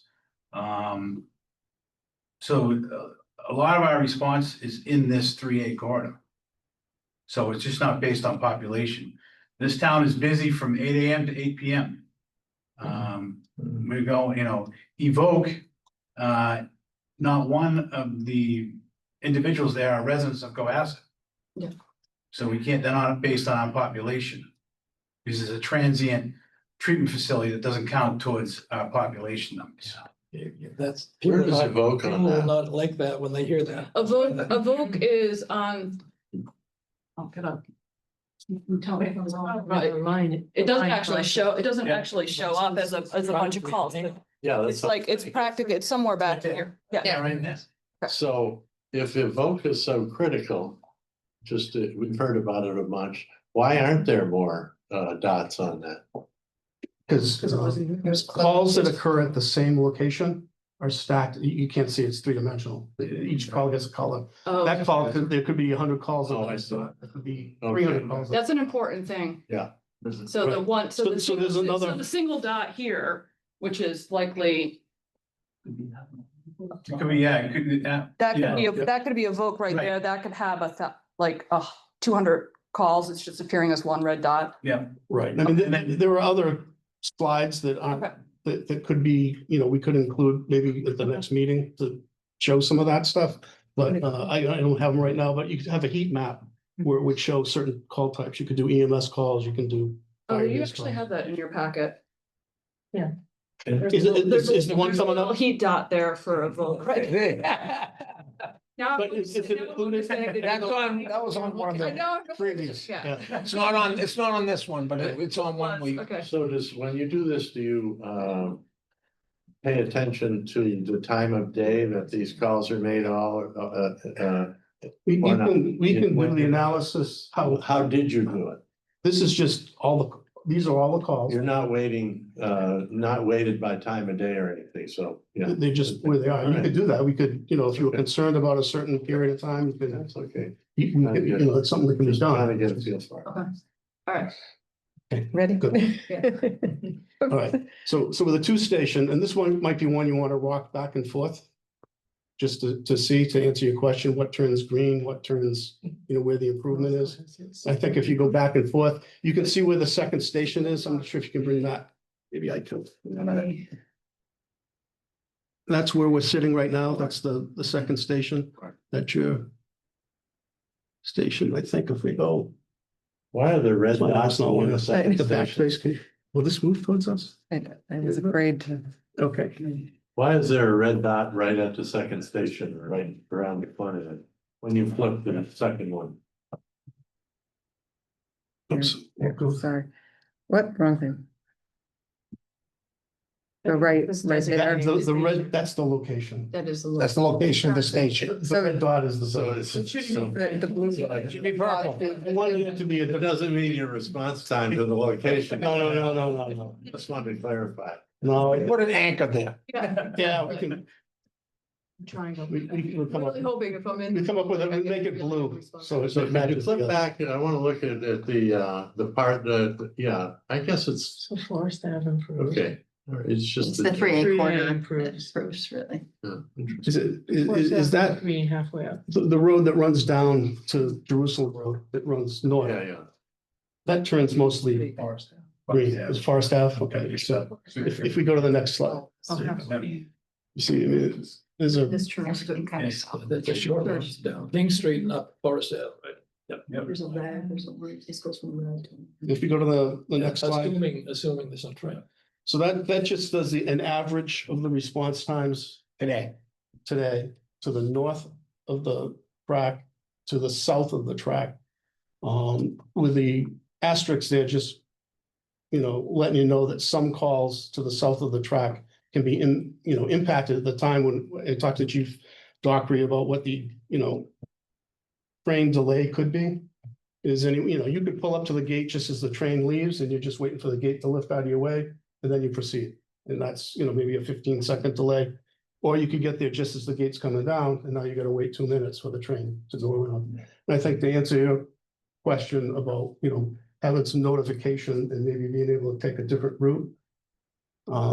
Typically, in this model, it takes the shortest route, the quickest route to the call, because it doesn't know when the train's coming. But to take an alternate route probably is gonna be longer than just waiting for the train to go through. So if they left the current station and knew that the quickest way, they were gonna meet, maybe a 2-minute delay. I'm not sure that the alternative to try to go either ahead of where the train's gonna be or behind it. You would be traveling a longer distance, so you'd have to figure that out as part of it. So I understand what You find that? Yeah, prime example, like the hillside, so we're at Yeah. the hillside. Yeah, yeah. I know when I go home or I go to work in the morning, if I hit the gate at Pleasant Street, it's a 2-minute wait, no matter what. If we're responding and we try to play roulette, all right, gate's going down at Pleasant, should we go Pond Street? Well, what happens if the gate's still down at Pond Street? We're still waiting. We can't win. And the other thing too is that we've had a couple incidents with the train at crossings where the train or the crossing was not available for us or anyone to cross over for 3 hours because they have to complete their investigation. Go ask the police or the MBTA police. So if there's an incident at a crossing, we lose it for 3 hours. So there's no guarantee, even though we try to time the train and try to time the crossings right to get to the other side. Sometimes we can't do that. And the other thing too is the other day, Sawyer Street, when school started, the gates came down and then went back up again. So that created an issue on Sawyer Street, even though the trains had passed, the gates were in the down position. So trying to rely on the T schedule and how they operate. Yeah, you can't operate with two schedules. Has It's to be- very, very difficult. It has to be And real time. we're at the far end of their transit. So it takes a while for their staff to come down to Cohasset to make the repairs, so it would be nice if we could have some kind of information in advance to get around the tracks, but it's not gonna work for us. It's not gonna work for us. Just that there's Too many variables. There's too many variables. We've had 4 people killed by the train in the last, I believe, 18 months. And we have to take that crossing out of service. Was that the wrong one? At least. No, oh, it's four. Yeah, clean everything up and, Yeah, the have one Frank's that in there and abandoned. everything else. And, the transit police you know, they respond with us, but they're coming from Boston in most cases. You know, if we're lucky, they're coming from Quincy. Keolis, who does the, they have, as I've learned, they have extensive procedures when there's a pedestrian or a vehicle struck by a train. There's all kinds of union rules for the engineer and the conductor and everybody operating on that train. That whole crew has to be taken out of service, a replacement crew has to be brought in, you know, from home. So it's literally hours. 3 hours is, we hope for 3 hours, sometimes it's more. But you wouldn't, you know, used to be able to cross the tracks in those locations. It's not all of Cohasset that's shut down for 3 hours. No, like the last one we had, Beechwood that shut down, and we also had On Street shut down. Because the train, we have to get the passenger, the next problem is trying to get the passengers, we can't bring them through the crime scene, we have to bring them to the next gate and those gates go down, so it's a lot of. Yeah. Yeah, it's difficult, it doesn't help that we have grade crossings so close to one another. They're very close, if you look at it, you know, from an aerial view. And the train itself is usually 5 cars long, so, you know, multiple gates are going down at the same time, just for one thing. Okay. So, Thank you. so in summary, you're basically saying with the substation and in the elimination of the train issue, we're looking at a 6-minute and. 24, the dangling 4, I apologize for that. I don't Yeah, know why I I figured didn't that's what that was. transfer it, but yeah, so 25. you're going 7-11 and 7:55 to. And those are averages, 24, obviously, they're not all 25 6 minutes, some are longer and some are shorter. It's a 50-second improvement on the top and it's a 90-second improvement on average on the bottom, Below the. but tracks. below the tracks, yeah. So from 7-11 to 6:24 is a 47-second improvement, and then the 7:55 to 6:25 is a 90-second improvement. Without the possibility of a train. Right, 90-second plus the 2-minute Yeah. wild card. Right.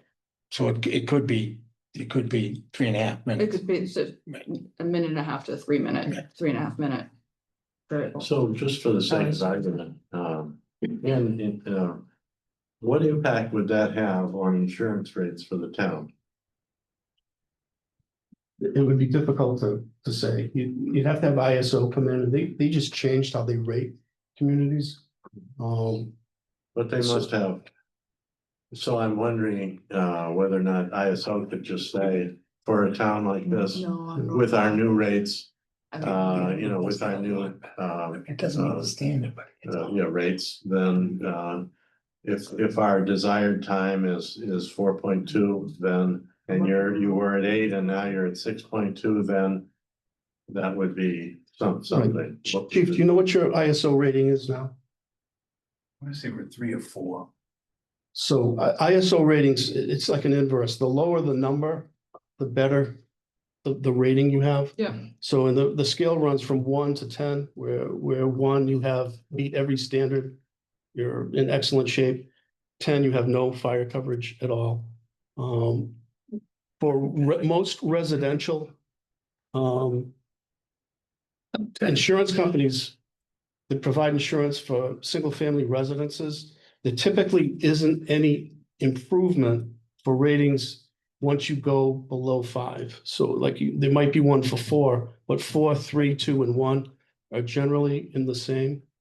Where you see the improvement would be for larger structures, commercial structures, manufacturing, your schools, town halls, your bigger buildings, where someone comes in and actually underwrites it. You would see an improvement, and you would have to reach out, you know, it would be an individual basis, but typically, if you were able to move from a 3 or a 4 to a 3 or a 2, I couldn't tell you if that alone would do it. There's so many things that rating schedule includes. It includes your water distribution, it includes your dispatch. It would be taking a look at was it the Shrek that you use for your Yeah. the dispatch center and your fire department all together. So you would see an improvement because you're gonna have more road coverage with your engine companies. Are those ratings also looked at when insurers look at residential properties? Do they recognize the town's ready for ISO? Not once you get below a 5. I've been told that. When I was working, you know, in Hanover, I reached out to Commerce Insurance because we had gone from a 4 rating down to, we just went to a 2. And I tried to see if, you know, I'm like, you know, if we were in another state, that would be a big improvement. Mhm. Some states like Texas, the fire departments will actually, you know, be able to go into town meeting and say, if we do this, we will improve our rating from a 3 to a 2, and the average homeowner will save $75 a year on their rate. Can't do that in Massachusetts, unfortunately. And this projection right here just marches out, shows you 0 to 4 minutes from on the left with one station. Dark green is the area that's covered in a 0 to 4 minute travel time.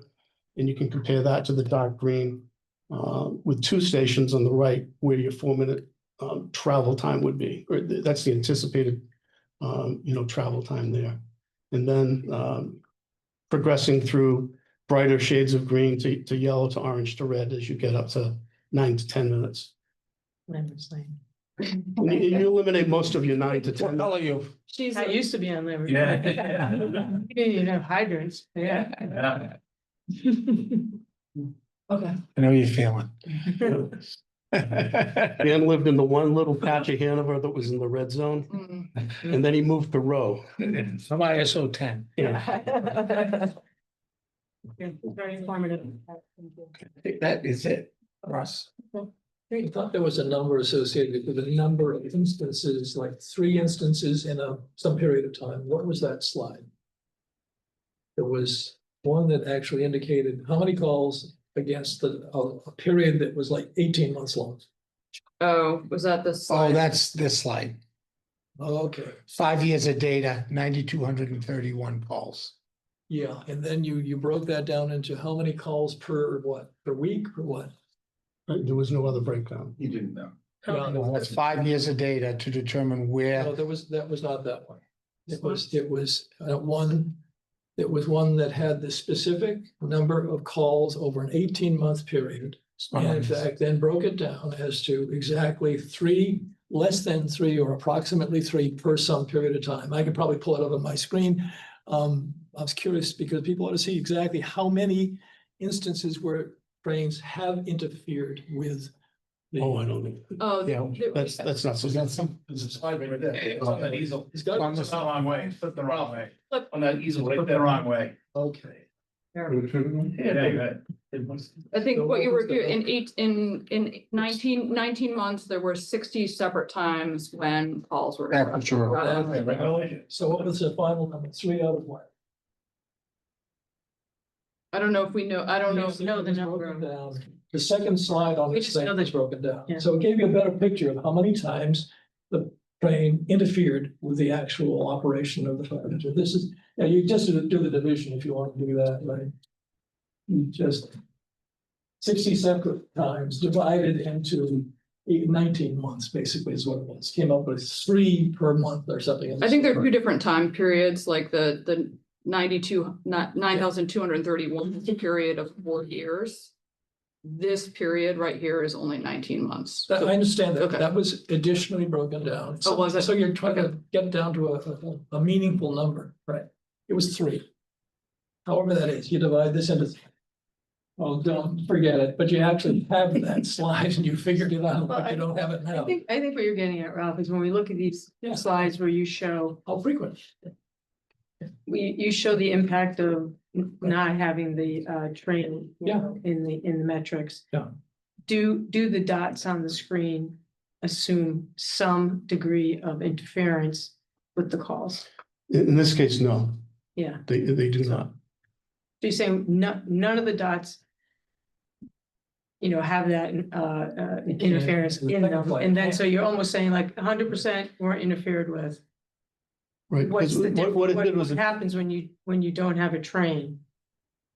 So you're getting, every dot's getting the benefit of not having a train. correct. Yeah, Scenario. yeah. Just as every dot is assuming. So in the simulator, we start out fresh from the fire station. Yeah. But some calls, they don't always return from the first call and get all the way back to the fire station. The simulator takes that into account. But it's taking an average, and what it does is it works this way for every call. So that when you start to comparing the changes, it's an apples to apples. It's doing it the exact same way. Because we can't predict the future really, right? So we're taking a look at historic calls and figuring out, okay, we responded this way. What if we make changes? What if we add a second station and they were responding also from here? Well, by What adding were the the second responses station, like? you remove the instance of interference from occurring. On the first responders, you will. So you could, I mean, there's a way to randomize it, and I could add a delay on random calls occurring between, daytime hours, figure in what the weekend schedule is with the daytime schedule. You can do that. It's just, it's time and money Yeah. to figure that out, but it can be done. Excuse me. Well, did you get your question answered or? No, I'm trying to figure it out for myself. Okay. Because I saw uploaded, it. I uploaded this to the OneDrive, and the math that I did was I took the 60 times. Right. Divided by 19 months. Right. Gets you to 3 times per month. Yeah. On average. That's what I thought. too. Multiply Yeah. Times per month is what I said, that's what I remember. Yeah. Yeah, okay, so it was 3 times per month. Yeah. So it's not a huge number, but that's the number of interferences of a train with the train. Of an ambulance vehicle with a train, that's what it is. Well, unless you're one of those three. I Yeah. factor that into it. I'm sorry, Unless you're one of the three Yeah. that's waiting for that service. then so you- you're gonna wait either 15 seconds or a minute and a half Well, longer, you're right? way longer. If you're 15 one of the seconds or a three, minute. I would just put that out there. Okay. All right. Okay. So we're at 8:45. I would like to have, a member of the select board and come up and talk to us just a little bit Thank you very about much. the perspective on, Welcome. Nice job. what was said in terms of 10.4.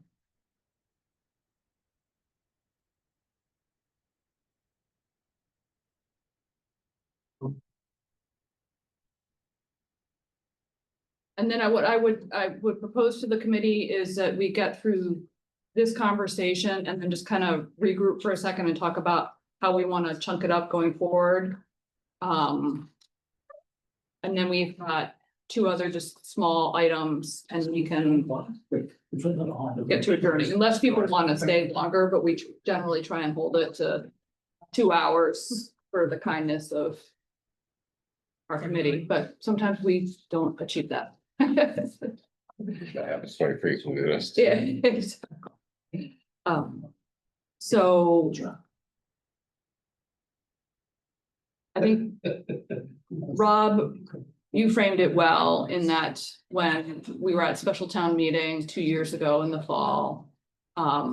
There's a lot of discussion about financial guardrails being put around this project. It was obviously $10.4 million tax levy, of which we knew at the time 2.4 was going to be spent on the building, leaving $6 to $8 million for construction costs. And that was the conversation. I think a number of people on the committee and community members have gone back and listened to the capital budget conversation from that October. And at the time, my recollection or my notes on that were that there was an understanding that the envelope needed to be expanded for a bay for an ambulance and for a Sally port. There was a discussion about no gym.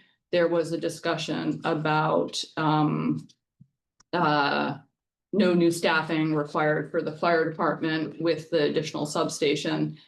And I'm sure there was more, but that was sort of the substance of it. And I guess the question sort of that's sitting there is that we had this understanding and now based on programming input, based on cost per square foot changes, based on 10,000 square feet of incremental square feet in the building, we don't fit in the financial guardrails anymore. No, we don't.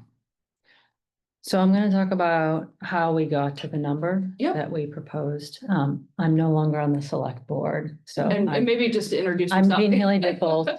And I was the chair at the time Yep. during the campaign and successful passage of the public safety building, among others. So I'm gonna talk about what we did and our analysis in presenting this to the town. And then Paul is gonna step in as a member of the working group who went forward into the future after I retired. So so how did we get here? Just a brief recap. I was also part of the Cohasset Financial Planning Working Group. We did an initial draft of a report where we looked at the variety of capital needs across the town. There were substantial capital needs across the town because Cohasset has been underinvesting from a capital standpoint, as I think many of us know, including those on capital budget. And so we were trying to figure out a way to, in an efficient and fair and economical way, trying to address a variety of needs, whether it be town hall, public safety, roads and sidewalks, schools. I think you all know what happened, but let me talk specifically about the Cohasset Police Department and the fire substation. So during the time period when we were looking across trying to figure out a plan to address some of these key critical needs in these 4 areas, we were looking at a variety of buildings and spaces. Not just for the police station, you know, candidly, we weren't even looking for a police station, but what we were looking for was town hall space, municipal space. I'm not going to rehash what happened with town hall. Everyone knows that. But we were in the process of looking at space up and down 3A and all across Cohasset, but really up and down 3A because that's where the biggest spaces exist. We were trying to look at existing buildings because we were concerned that every time we tried to build, we would get something that was a minimum of at least 20 million, which was very hard for the town, given our small tax base. So in the course of that extensive review that we were doing, really trying to keep our ear to the ground, we learned that this building was up for sale. And we looked at it from the town hall standpoint, but at the same time, I forget exactly how it happened, but we were also really focused on police and fire at that time. And I learned that our jail cells were non-compliant and had failed state inspection multiple years in a row. And that we really hadn't taken appropriate corrective action. So from my perspective, it was incredibly important that we do that, because I will tell you, as a lawyer and a prosecutor, that to the extent you ignore this multiple years in a row, you're looking at, let's say, a 40 million wrongful death suit if something happens, which would exceed any of the amounts of a project. And I didn't want that to happen. Certainly not for the town's sake or the individuals who are there. We still are in that current state right now, as we sit here today, with respect to our jail cells. Although the police have put mitigation measures in place to address that, it is still something that I would suggest is number one, that this community needs to consider in order to achieve compliance. So these were not the number of cells, it was the quality of the cells, the characteristic of the cells that existed. Chief Quigley can tell you more, but the state has failed us multiple years in a row. And I'm asking you, or did I ask him? I can answer that. It's the cells that we currently have now, 1962, it's bars. Yeah. That is no longer the standard. This is regulated by the Department of Public Health. They're due in October, and I'm gonna get my citation again. And I'm not happy about it because it's my name on the citation. And at this point, I would say we've gone from negligence to gross negligence. And if someone hurts themselves in there, there's gonna be hell to pay. We try to do what we can, but it's, there's only so much we can do. I'm assigning an officer one-on-one with prisoners at this point. Right, so it's the quality of the cell or It's the the actual- characteristic, not the number of the cells. No, it has nothing to do with the number of cells. As a matter of fact, the proposal, we're going down in number of cells. Okay. We're down to 3. We're Okay. But it's, you can't have bars anymore. You have to have panic buttons in there, you have to have drinking water. Right. So there's an impetus for action there, where we have to, at least in my opinion, take some action. And so what we did was we saw 135 King Street. We thought this could be a potential opportunity for a police station. Really, we were looking at police and jails. And so we also knew that fire had a long existing need, given the issues with 3A, which I won't rehash because everyone just saw all of that.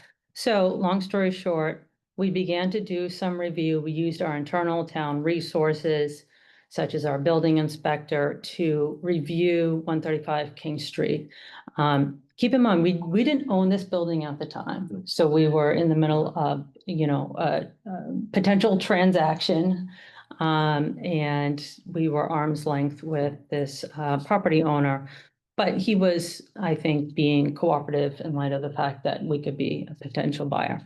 And during the same time, we wanted to make sure that what we were looking at really had any potential feasibility. And so we hired a consultant on July 25th, Castle Booz Associates, Inc., who are public safety consultants, to do a feasibility study, which would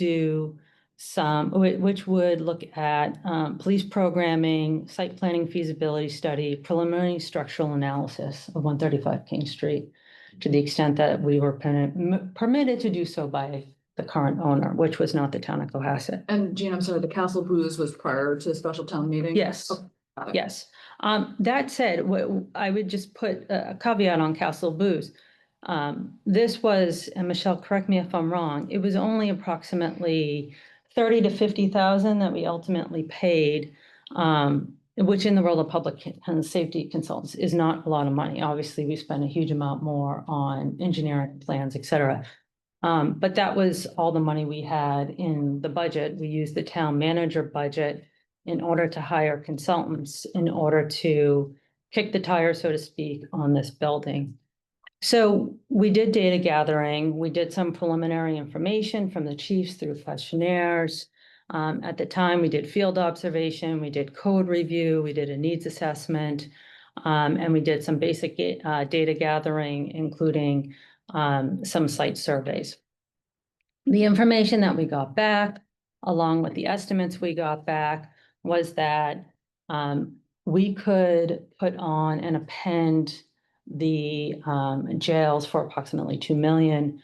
We pressed them on a fire bay because we wanted an engine and an ambulance in that bay. And so they looked at that. We knew we needed an elevator for ADA purposes for this building. So the thought was to, with that renovation, try to get the elevator from an ADA standpoint to make this accessible. And so the number we got back was an additional 2 million. We also pulled all the comps based on construction costs of every public safety building that had been built.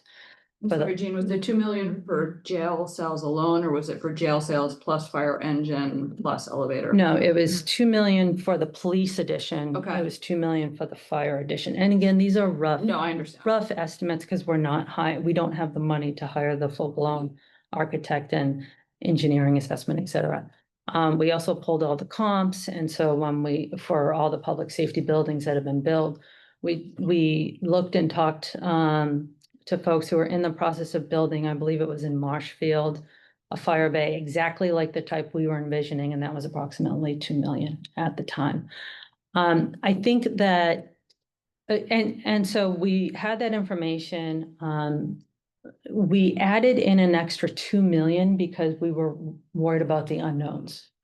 2 million on a $4 million project seemed like a good contingency amount. I say those were the guardrails, I think, that we were hopefully anticipating. And so, so we were trying to build some guardrails with a contingency, and then we had the building price itself. And so that's how you construct the approximate $10.8 million number. We knew, however, going in that, we were buying a building that we didn't own, and so there would need to be extra work. an extra analysis clearly that we had to do.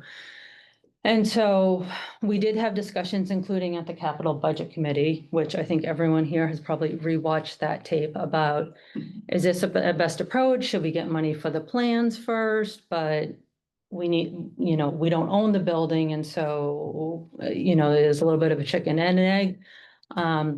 But we did enter in good faith thinking, okay, we've done this work to the best of our ability with the money we have. We have a building that seems to be in a great location. I take your point, Ralph, that certainly the slope was a consideration and the tightness of the space. But given that we have been looking all up and down 3A, the Esposito property was wetlands. When we talked about trying to put a police and fire station there, it was incredibly expensive to build afresh. And we had the wetland issue, which was really just compromising the ability to put such heavy engines there. At least that's what we were told. So we looked at that site too. So at the end of the day, that's how we got to the number that we got to. We were trying to save the town money by buying an existing building that we thought we could use the commercial space and repurpose it into a police station with offices, and that we would be able to ultimately, candidly, get the town a great deal compared to the other costs that we were seeing for public safety across Massachusetts.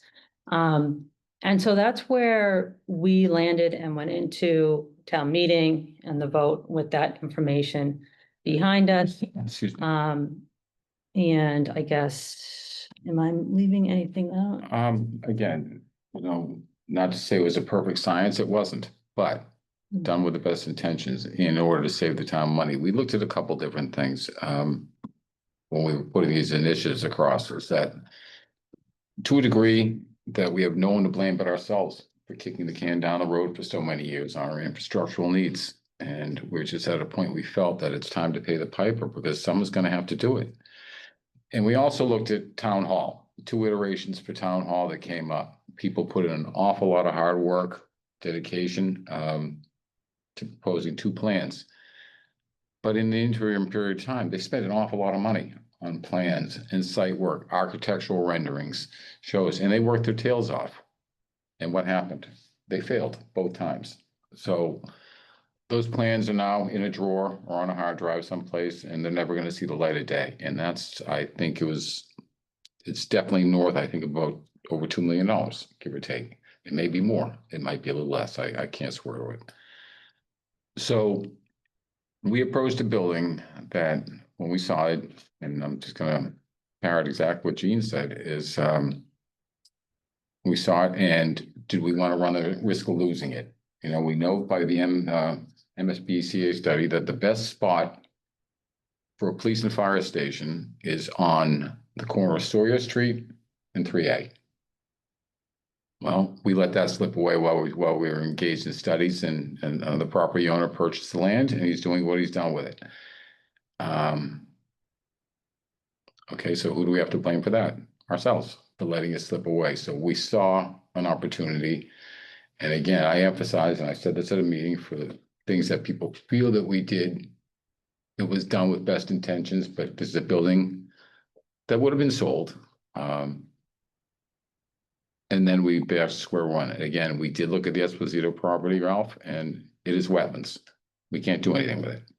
You can't build the top, even the weight probably won't hold. So. And Paul, one thing I might Please. add, because, I've been sort of out of town government for some time since that time period after I retired. And I think like many people, when I saw the $27 million figure, I was like, wow, how were we so off? What happened? Like, where's the gulf? And I think one thing that now seeing this that we didn't appreciate, which I wish we had known from the public safety consultant, is that it was my impression that we didn't have to get the whole building up to Class 4 standards. That was not information that we were aware of at the time. We thought we could append the jail and only get the jail up to Class 4, but the existing commercial building was solid and sufficient for the needs. I think that's where there was a disconnect. And Michelle, correct me if I'm wrong, but at least that was my impression from the public safety consultants that we hired, that we wouldn't be looking at having this whole building needing to come up to class 4 standards, because that was something that we considered in the context of 62 Elm Street. But we were concerned that would be cost prohibitive, and that was a very tight space too of, let's just say we fix the jail cells there, what does that mean? And then that ended up looking like it was going to trigger such a high cost that the town probably wouldn't go for it. So that's what made 135 attractive too, was the thought that we could stay within sort of the existing commercial structure without having to do a lot of work. And it appears that maybe that is not the It's case. not the case, and I'll parrot on to that, and the chief, remember we were talking about that, both chiefs, I thought, remember we started the project in the beginning, that we needed a Sally port. And we needed to upgrade the cells.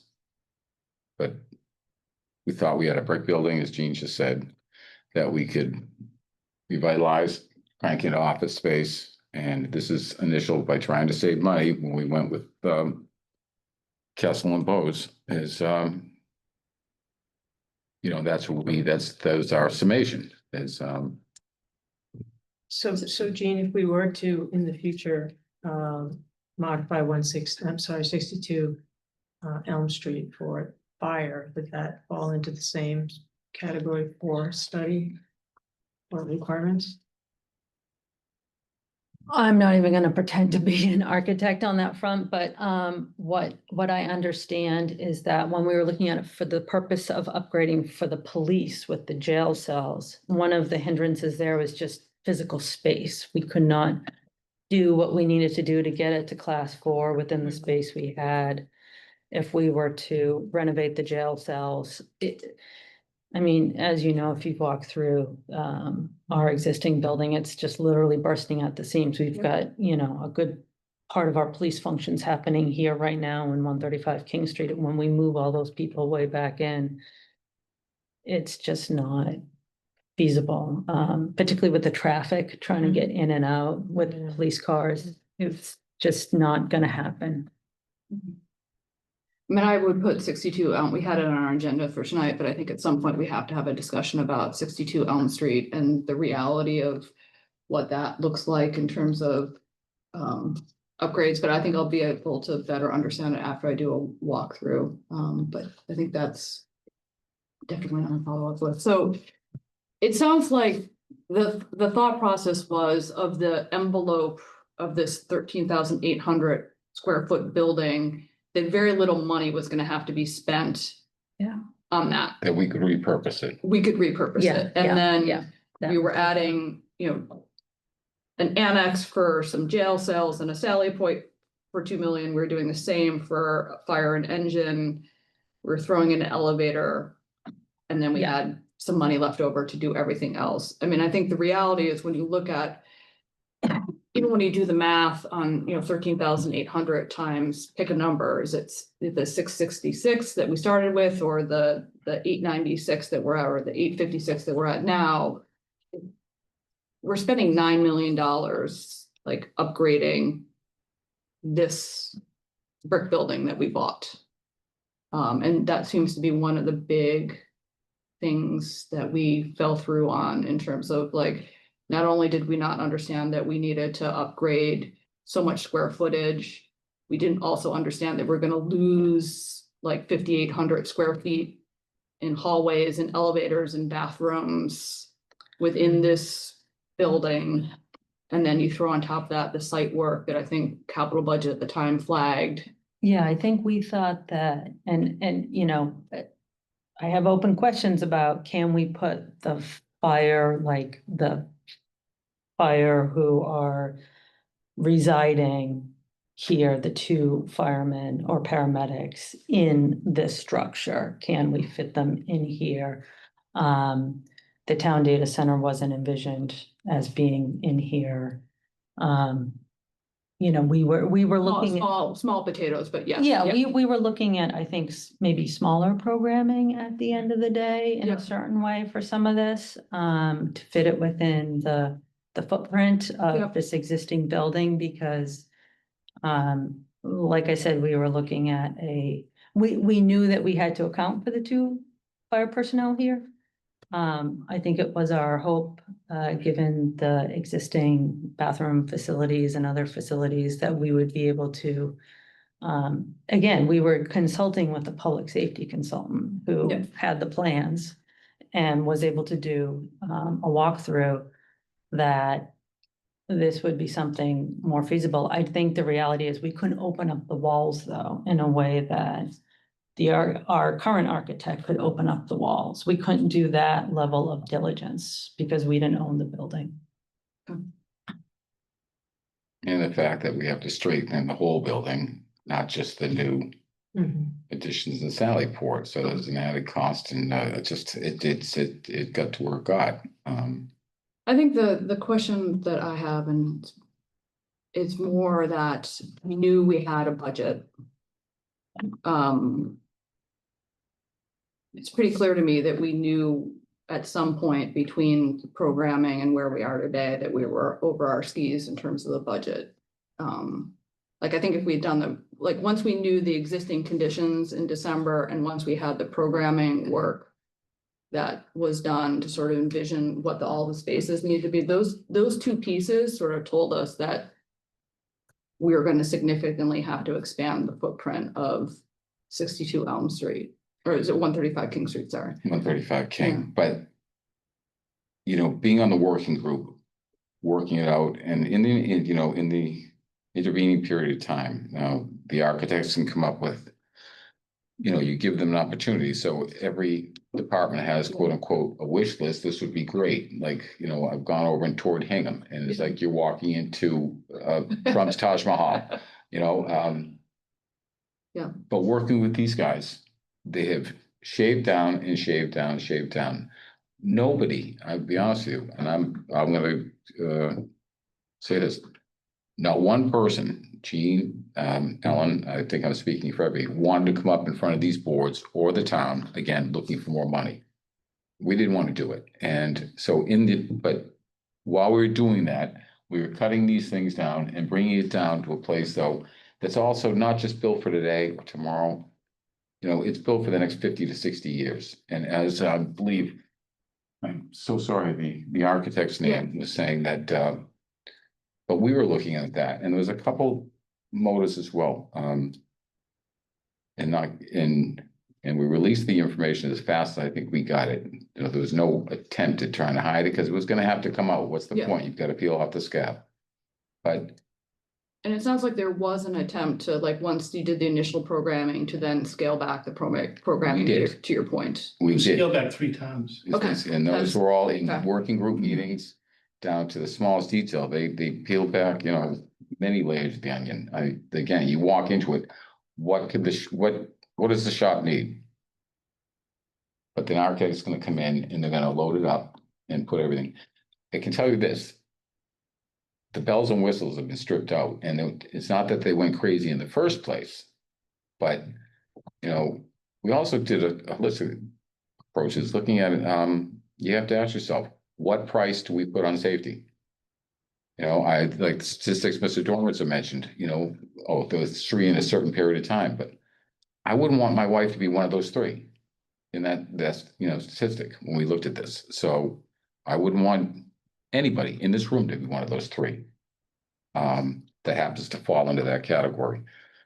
So, but we got the information out. We knew it was coming, that the building price was going to rise. As soon as we heard it, we started letting it out. Yep. And informing, because it's a case of subtle egg on face, and nobody wants that. And no one wanted to approach the town and saying, how do we get ourselves into this?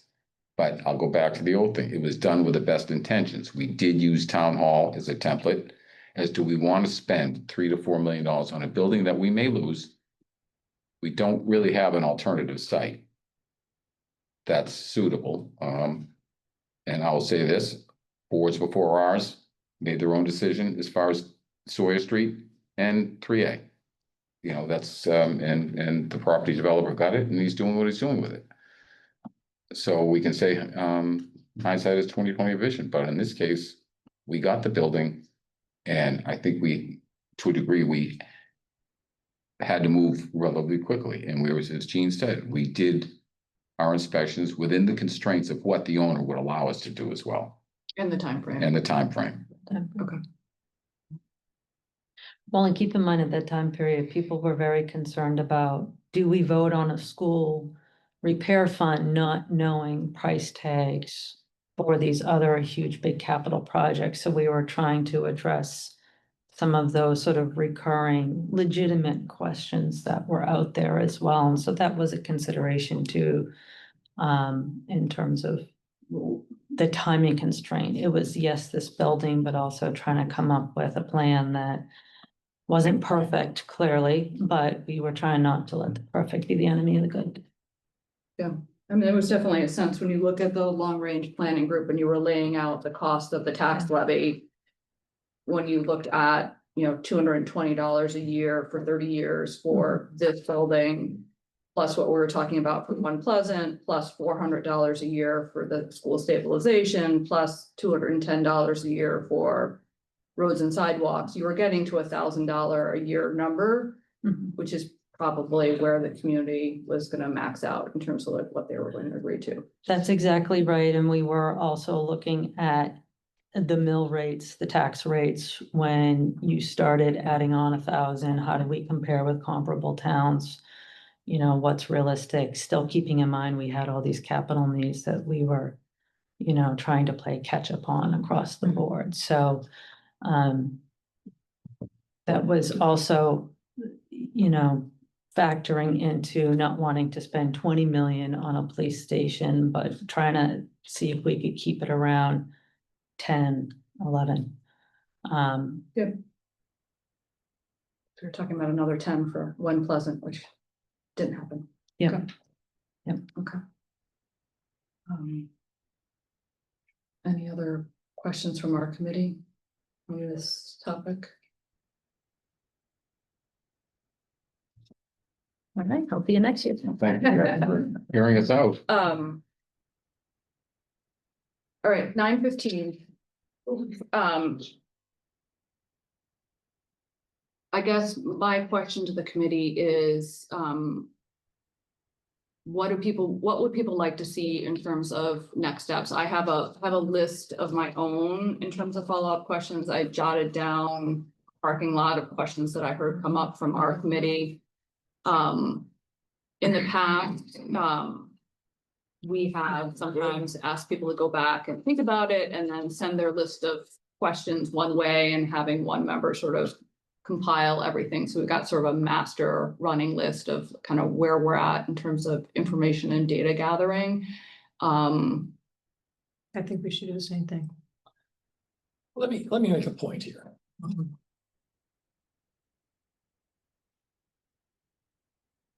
If we're gonna be honest with the town,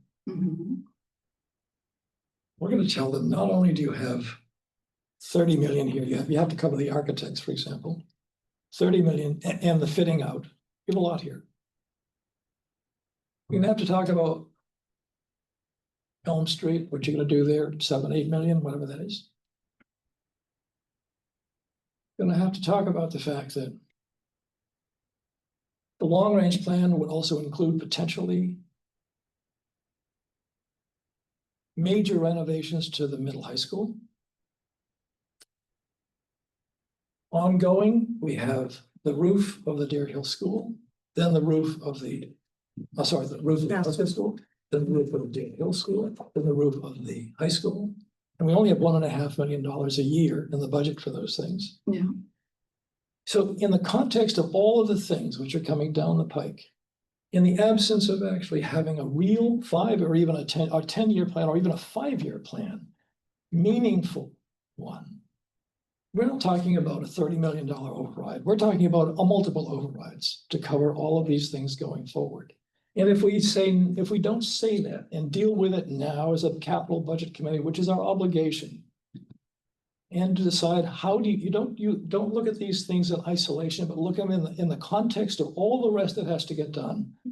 And what else, how are we going to handle that? Then we're not doing our jobs. And today we've done this repeatedly in the past couple of years. We've looked at things piecemeal. We never used to do that. We look at them in the entirety. We'd have 10-year plans. We'd understand what was coming, and we try to actually prioritize based on that. we've got to get back to that model. That model is critical because right now, the unexpected now continues to be unexpected in the future, because I read it.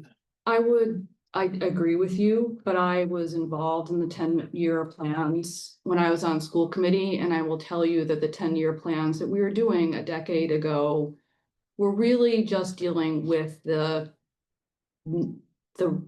maintenance of existing buildings. It was not envisioning a new middle high school. It was not envisioning a new public safety. It didn't even envision a new town hall. So, you know, Not a criticism. I would say that, like, I'm not sure we ever had it is I think we've had pieces of it, but I don't think we ever had a comprehensive. Maybe you didn't, but the capital budget committee did.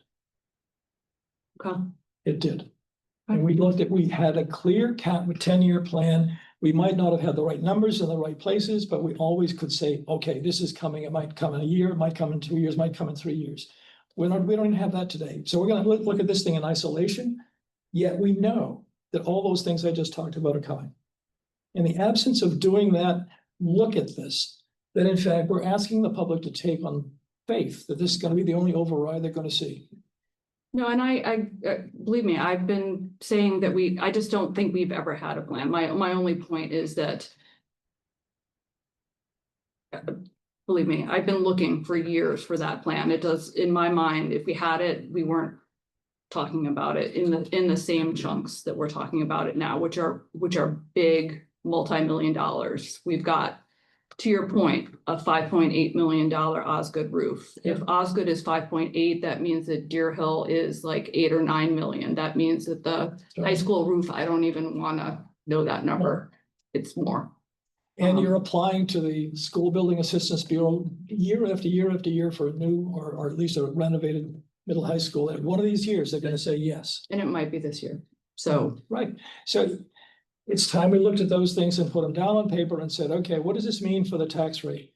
What we've already taken, for example, we've offloaded roads and sidewalks on the public already. We've offloaded, this is off of the standing budget. We offloaded $1.5 million for the external repairs of these school buildings, right? Yeah. We're talking about offloading the RTF on the people, and the schools are offloading services on the public. One thing after the other, plus overrides, is looking very, very serious for the town. This needs a whole better look than we've got right now, to be perfectly honest with you. And although I don't want to say don't do this, I'm just saying it's got to be in the context of everything else we're doing and what is the right thing to do. As a capital budget committee, it's our obligation to make sure we do that. So that's where we are.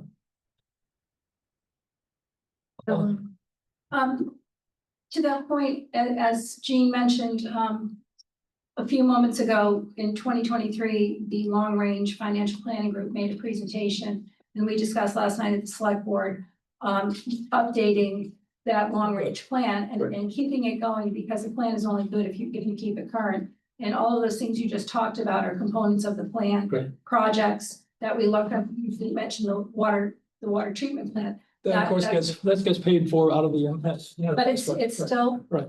you know, on the burden of the ratepayers. So Ms. Franklin is not aware of this yet, but I was going to email Ms. Franklin and Ms. Sestino from advisory, because it was the chairs of those committees and the chair of the school committee, to get together, look at this plan, and then move it forward, check off the things that have been done, but move it forward in 5, 10, 15 years in terms of what are we looking at? So we do have a comprehensive picture. And we need a joint meeting among us, I think, in order to actually sort that out. Sure. Yeah, right. I was gonna add that the schools have done, we did this as a part of the homework for the school stabilization fund. A very extensive list projecting out based on time range, all of the big repairs and small repairs expected for the next at least 5 to 10 years, I wanna say, and that was based on the existing condition report they did. And The then I3 architect exactly. report And is. we vetted it. Yeah. Internally, so that is there to help supplement, but That's right. they're also in the middle of doing a feasibility study, which when we put on a brand new roof, if you're gonna seek a big renovation for the middle high school, like there's big picture questions out there to the overall point. I mean, so Ralph, I hear you and you're right in saying that this is not in isolation. And yet our job under one of the charges that we have is to review the project in front of us. So, so we sort of like, to your point, we've got the bigger picture job and we've got the job that we're charged with under the bylaws, which is to advise special town meeting on the project that's presented in front of us. And right now, that's what we heard tonight. So when can we get context? Because to judge a particular project, you also need some context within which to judge it. I think that's what Ralph is talking about. So when might the timing of that be? I'll put that back on the committee. I mean, if you're looking at me like as if Katie No. Dugan is like. I didn't mean to focus that way, I'm sorry, but Yeah, if we're getting stuff from the select people, when would they expect to? so we decided last night, okay, just about 24 hours ago, that we needed to go back to the long-range financial plan that had been completed in 2023, November 19th, 2023 was the presentation date. I have not had in those 24 hours time to That's fine. contact. So, I mean, we would take a look at this plan and lay out, just start sketching out the things we've talked about tonight that we all know are coming down the pike. I mean, MSBA in the school is kind of the wild card. You know, they have a reasonably good chance of getting in, This year. being accepted. We'll know that in December or not. They'll get their notification in December if they've been accepted into the core program or not. And then that's a component we add to a current plan or we add it to a future plan, because I think they'll keep reapplying. That's my instinct. I don't have any inside knowledge. We will talk to the Water Commission and say, okay, what do you think is the time frame for a water treatment facility? Is it 5 years? Is it 10 years? And Situate right down the street is putting one up.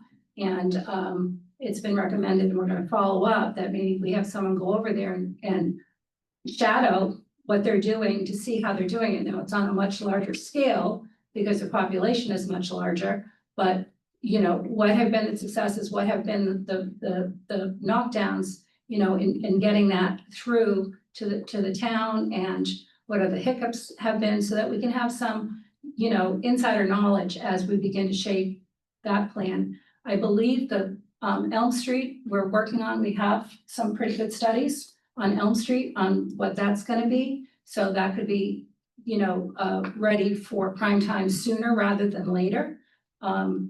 So we're gonna have to space out when we can get the information out. But I do think, I do agree with Mr. Dormitzer. We do need to look at the whole picture, okay? And this is not unique to Cohasset.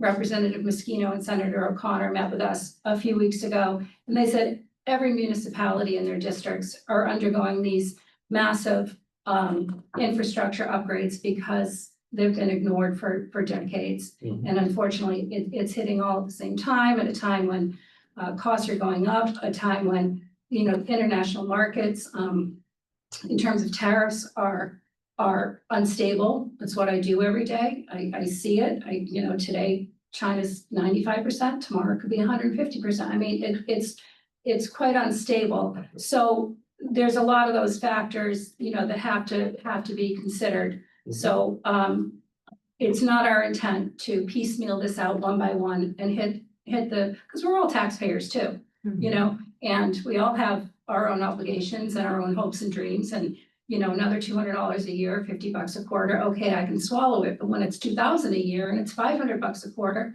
you have to kind of think about it. So we're going to work on that because it's important. It's very important to have our plan for this town laid out. So roughly speaking, timeframe,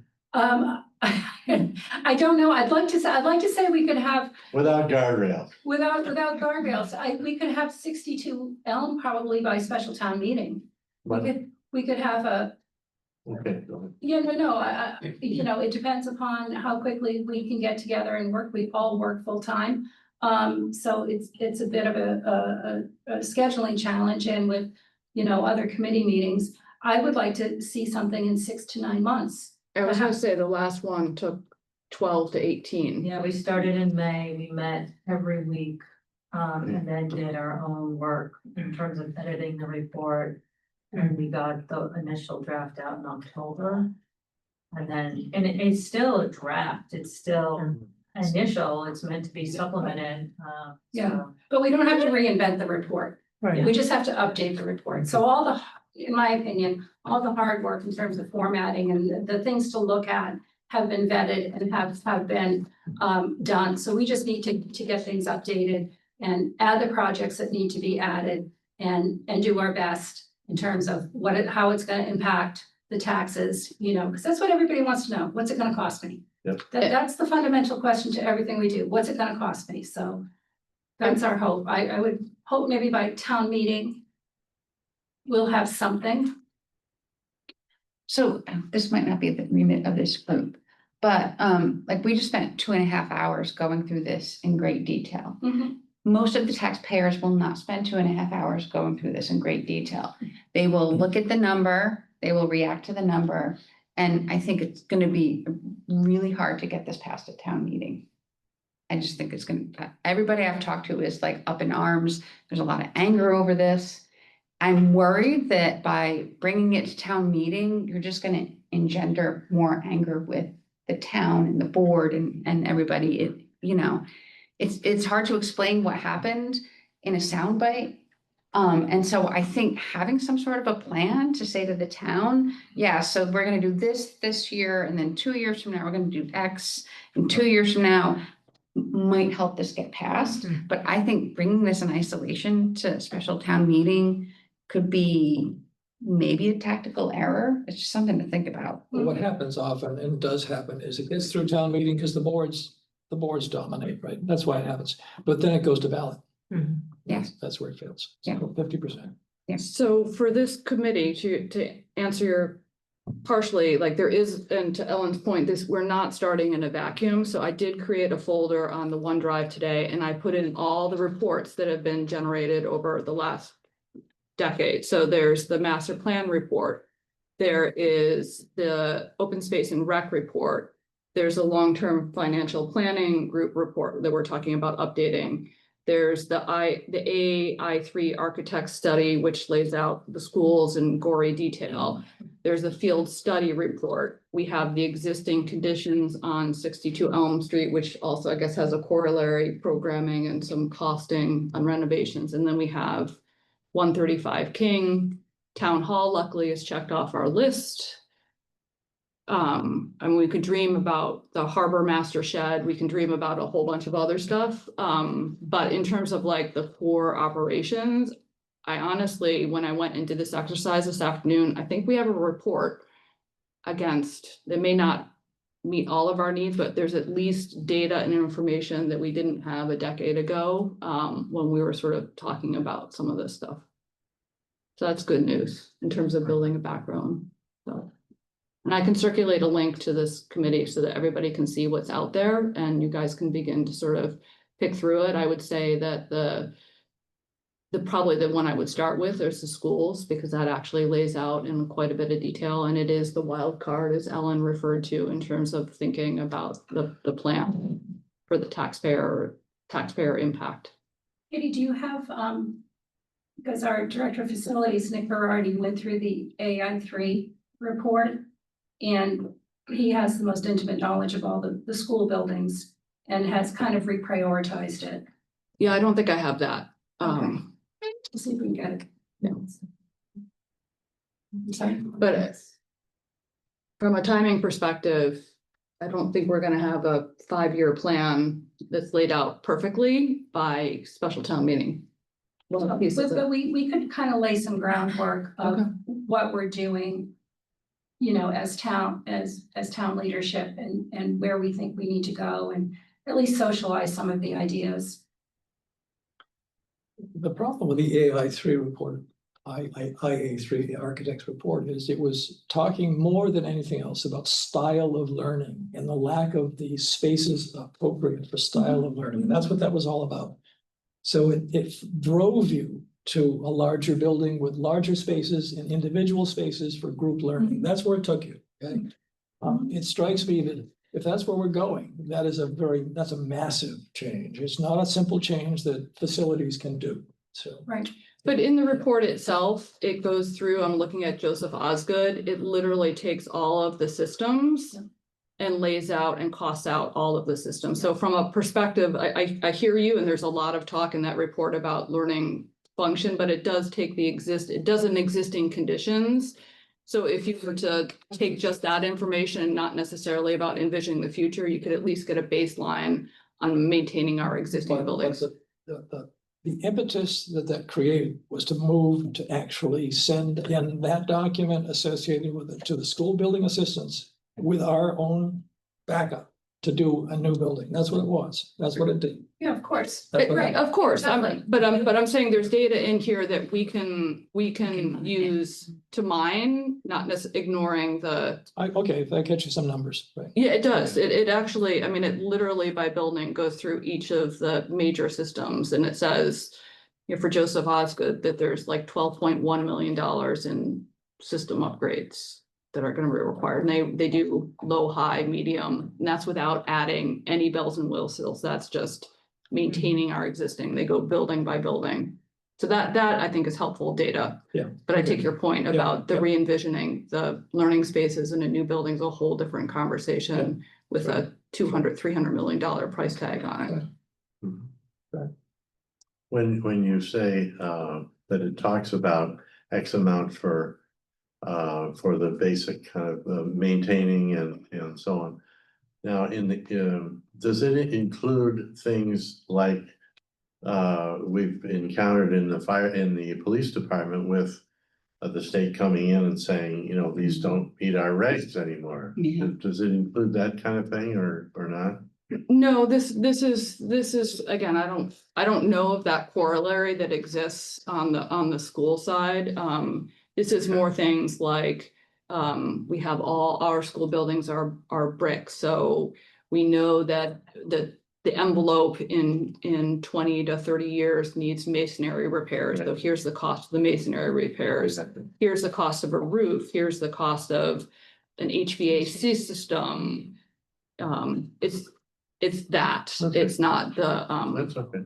yeah, I don't know if there's a corollary in the schools, but it's a good You question. Yeah, won't I mean, know most of until- the stuff on this list is like, I wouldn't call like the sexy stuff. It's just the very unsexy. It's just the very basics. You won't know until people go in and do a zoning analysis, because the specific code 521 CMR, which is what they use, which is the architectural board, actually has upgraded what it requires, even in the schools, Mhm. for handicap access fundamentally. So you really do need to actually have that kind of a zoning look. Otherwise, again, when you get in and do anything, 30% of the building, touch it, 30% of the actual assessed value of the building, they'll force you into all of those things. So you really have to know the whole story. We've been through this Yeah. a lot. Yeah. Well, is there a metric that we think we could apply? Yeah.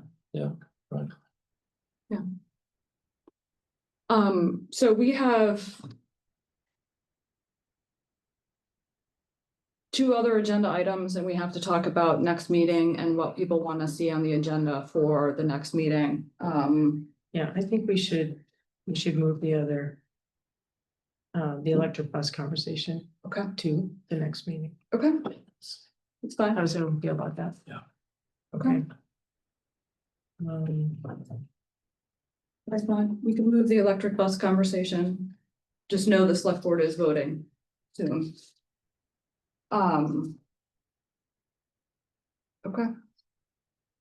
We have items for potential discussion at our next meeting around electric bus, which I think is timely. The water department has come and asked to present the truck, the F-250 truck.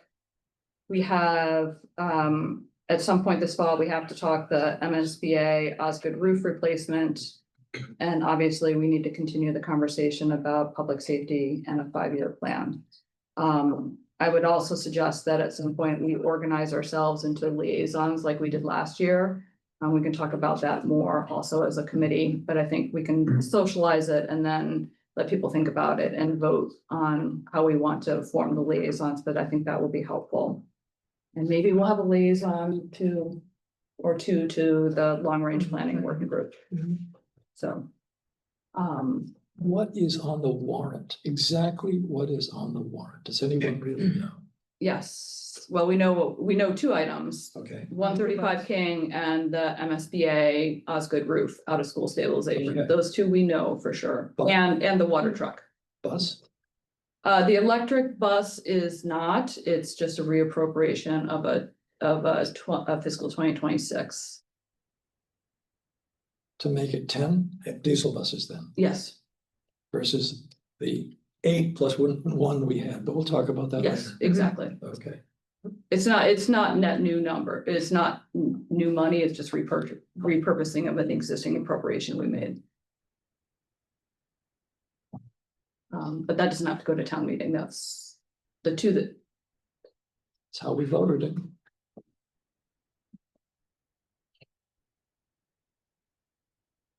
Michelle, would you like to weigh in here? Yeah, so, the process to reappropriate the funds is the select board's purview.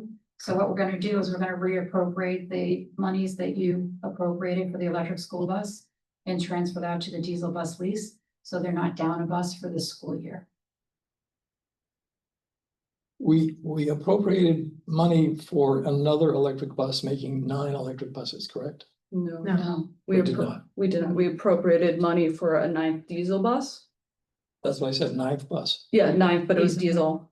Right, exactly. So now we're going and making it a 10th diesel bus. correct, because we're taking the electric bus out of service. But the electric bus wasn't in service because it was incapable of being used. So we're adding a bus basically that actually a new functional bus. So we're now going from original 8 with the Bluebird as an alternative. That is another bus as an alternative. We're going now 8 plus 2. No, the Bluebird was sold. I understand it was sold, but in fact, the way we functioned for the longest time was 8 plus 1. Right. I'm just saying, people understand this is a change, right?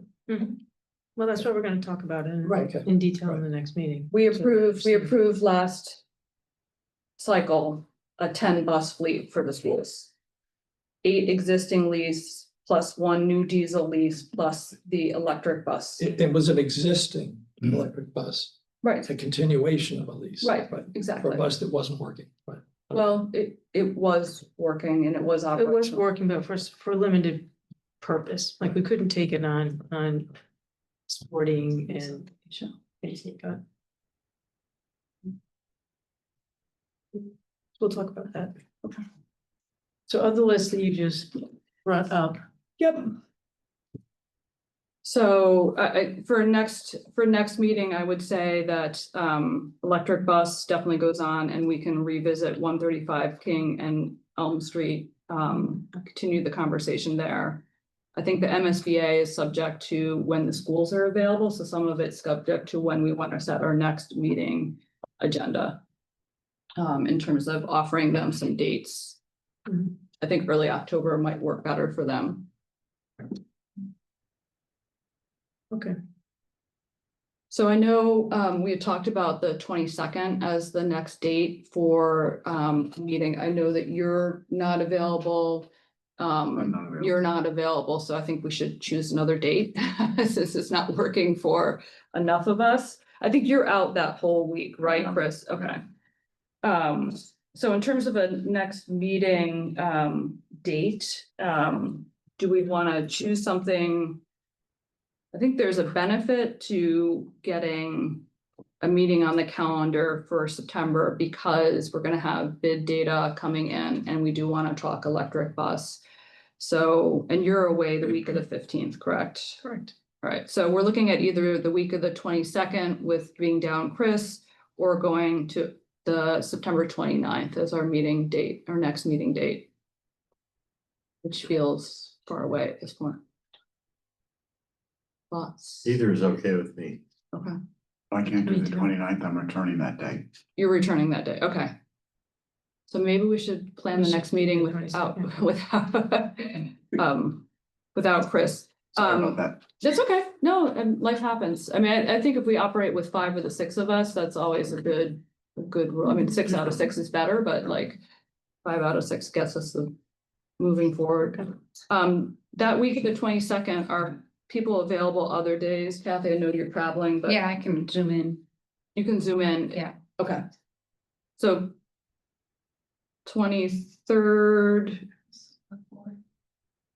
So you want to do it Select after. board's the after 23rd. the Select board. Yeah. Yeah, we're every Tuesday in September. Yep. After the select board, towards the 24th. 24th, yeah, that's right. okay. Right. Does the 24th work for everybody? Mhm. Okay. Let's do In 9. the evening, that would be in the evening? Yep. Yeah, we really haven't discussed time. Do people like the 7 o'clock start? Generally, or? 6:30 to 7. 6:30 is better because you have a little more time and it's not so late. You get through.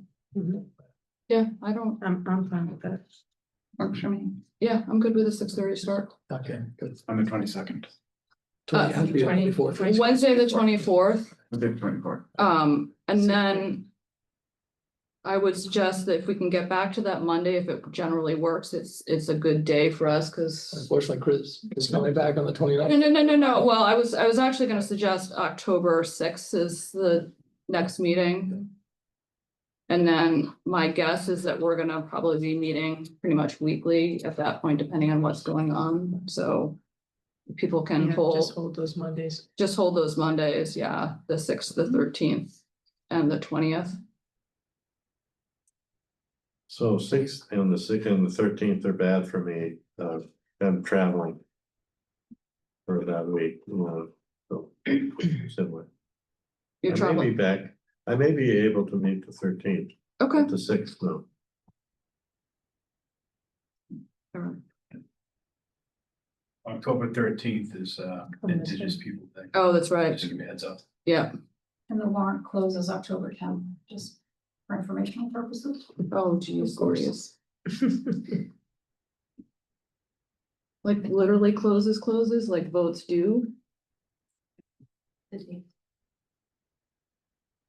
okay, alright. Alright, Monday for in general, that's pretty good. what about Monday, the 29th? Of September, you mean? Yeah, September, That's fine with me. Sure. okay. Yeah. Alright, so let's plan on the 24th, 29th, and 6th. And then after that, we'll envision. But I'm sort of, if warrant closes 10:10. We've gotta. Do a bunch of work, okay, So would you like these meetings in person or on Zoom? Well, we have some people traveling who have to yeah, get in by Zoom. So we have a hybrid option. I mean, Yeah. yeah, if the majority would like to meet in person, we can do that or Zoom. Just need to know before then. my only consider, as long as we're recording and we can have, Leontina do the minutes, because that's just administratively. Kind of a hassle, if one of our members has to start doing minutes, so if we can keep on recording them, I think that would be super helpful. Yeah. And then she can continue to do the minutes, because she did a great job of keeping us on track and on time. So. Okay. Okay, So are we in person or are we zooming? I think I we think just, we're gonna do what Michelle's suggesting, a hybrid where we could be, those who can be in person. can So be we, in person. we should actually schedule a room so that we could be in person, okay? Yeah, we'll go over that. Okay. We'll figure that out.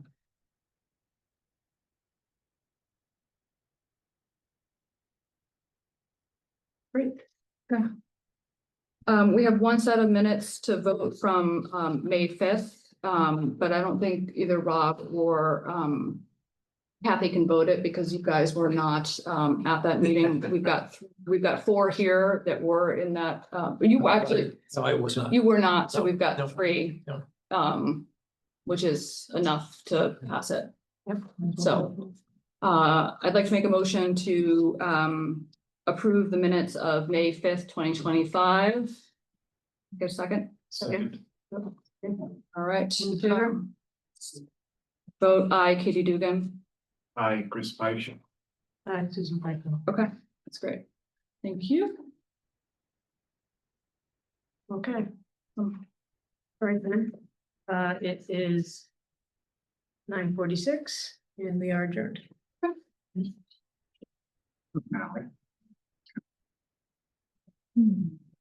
Starting at 6:30 helps. It does. I'm in favor of that. Sorry.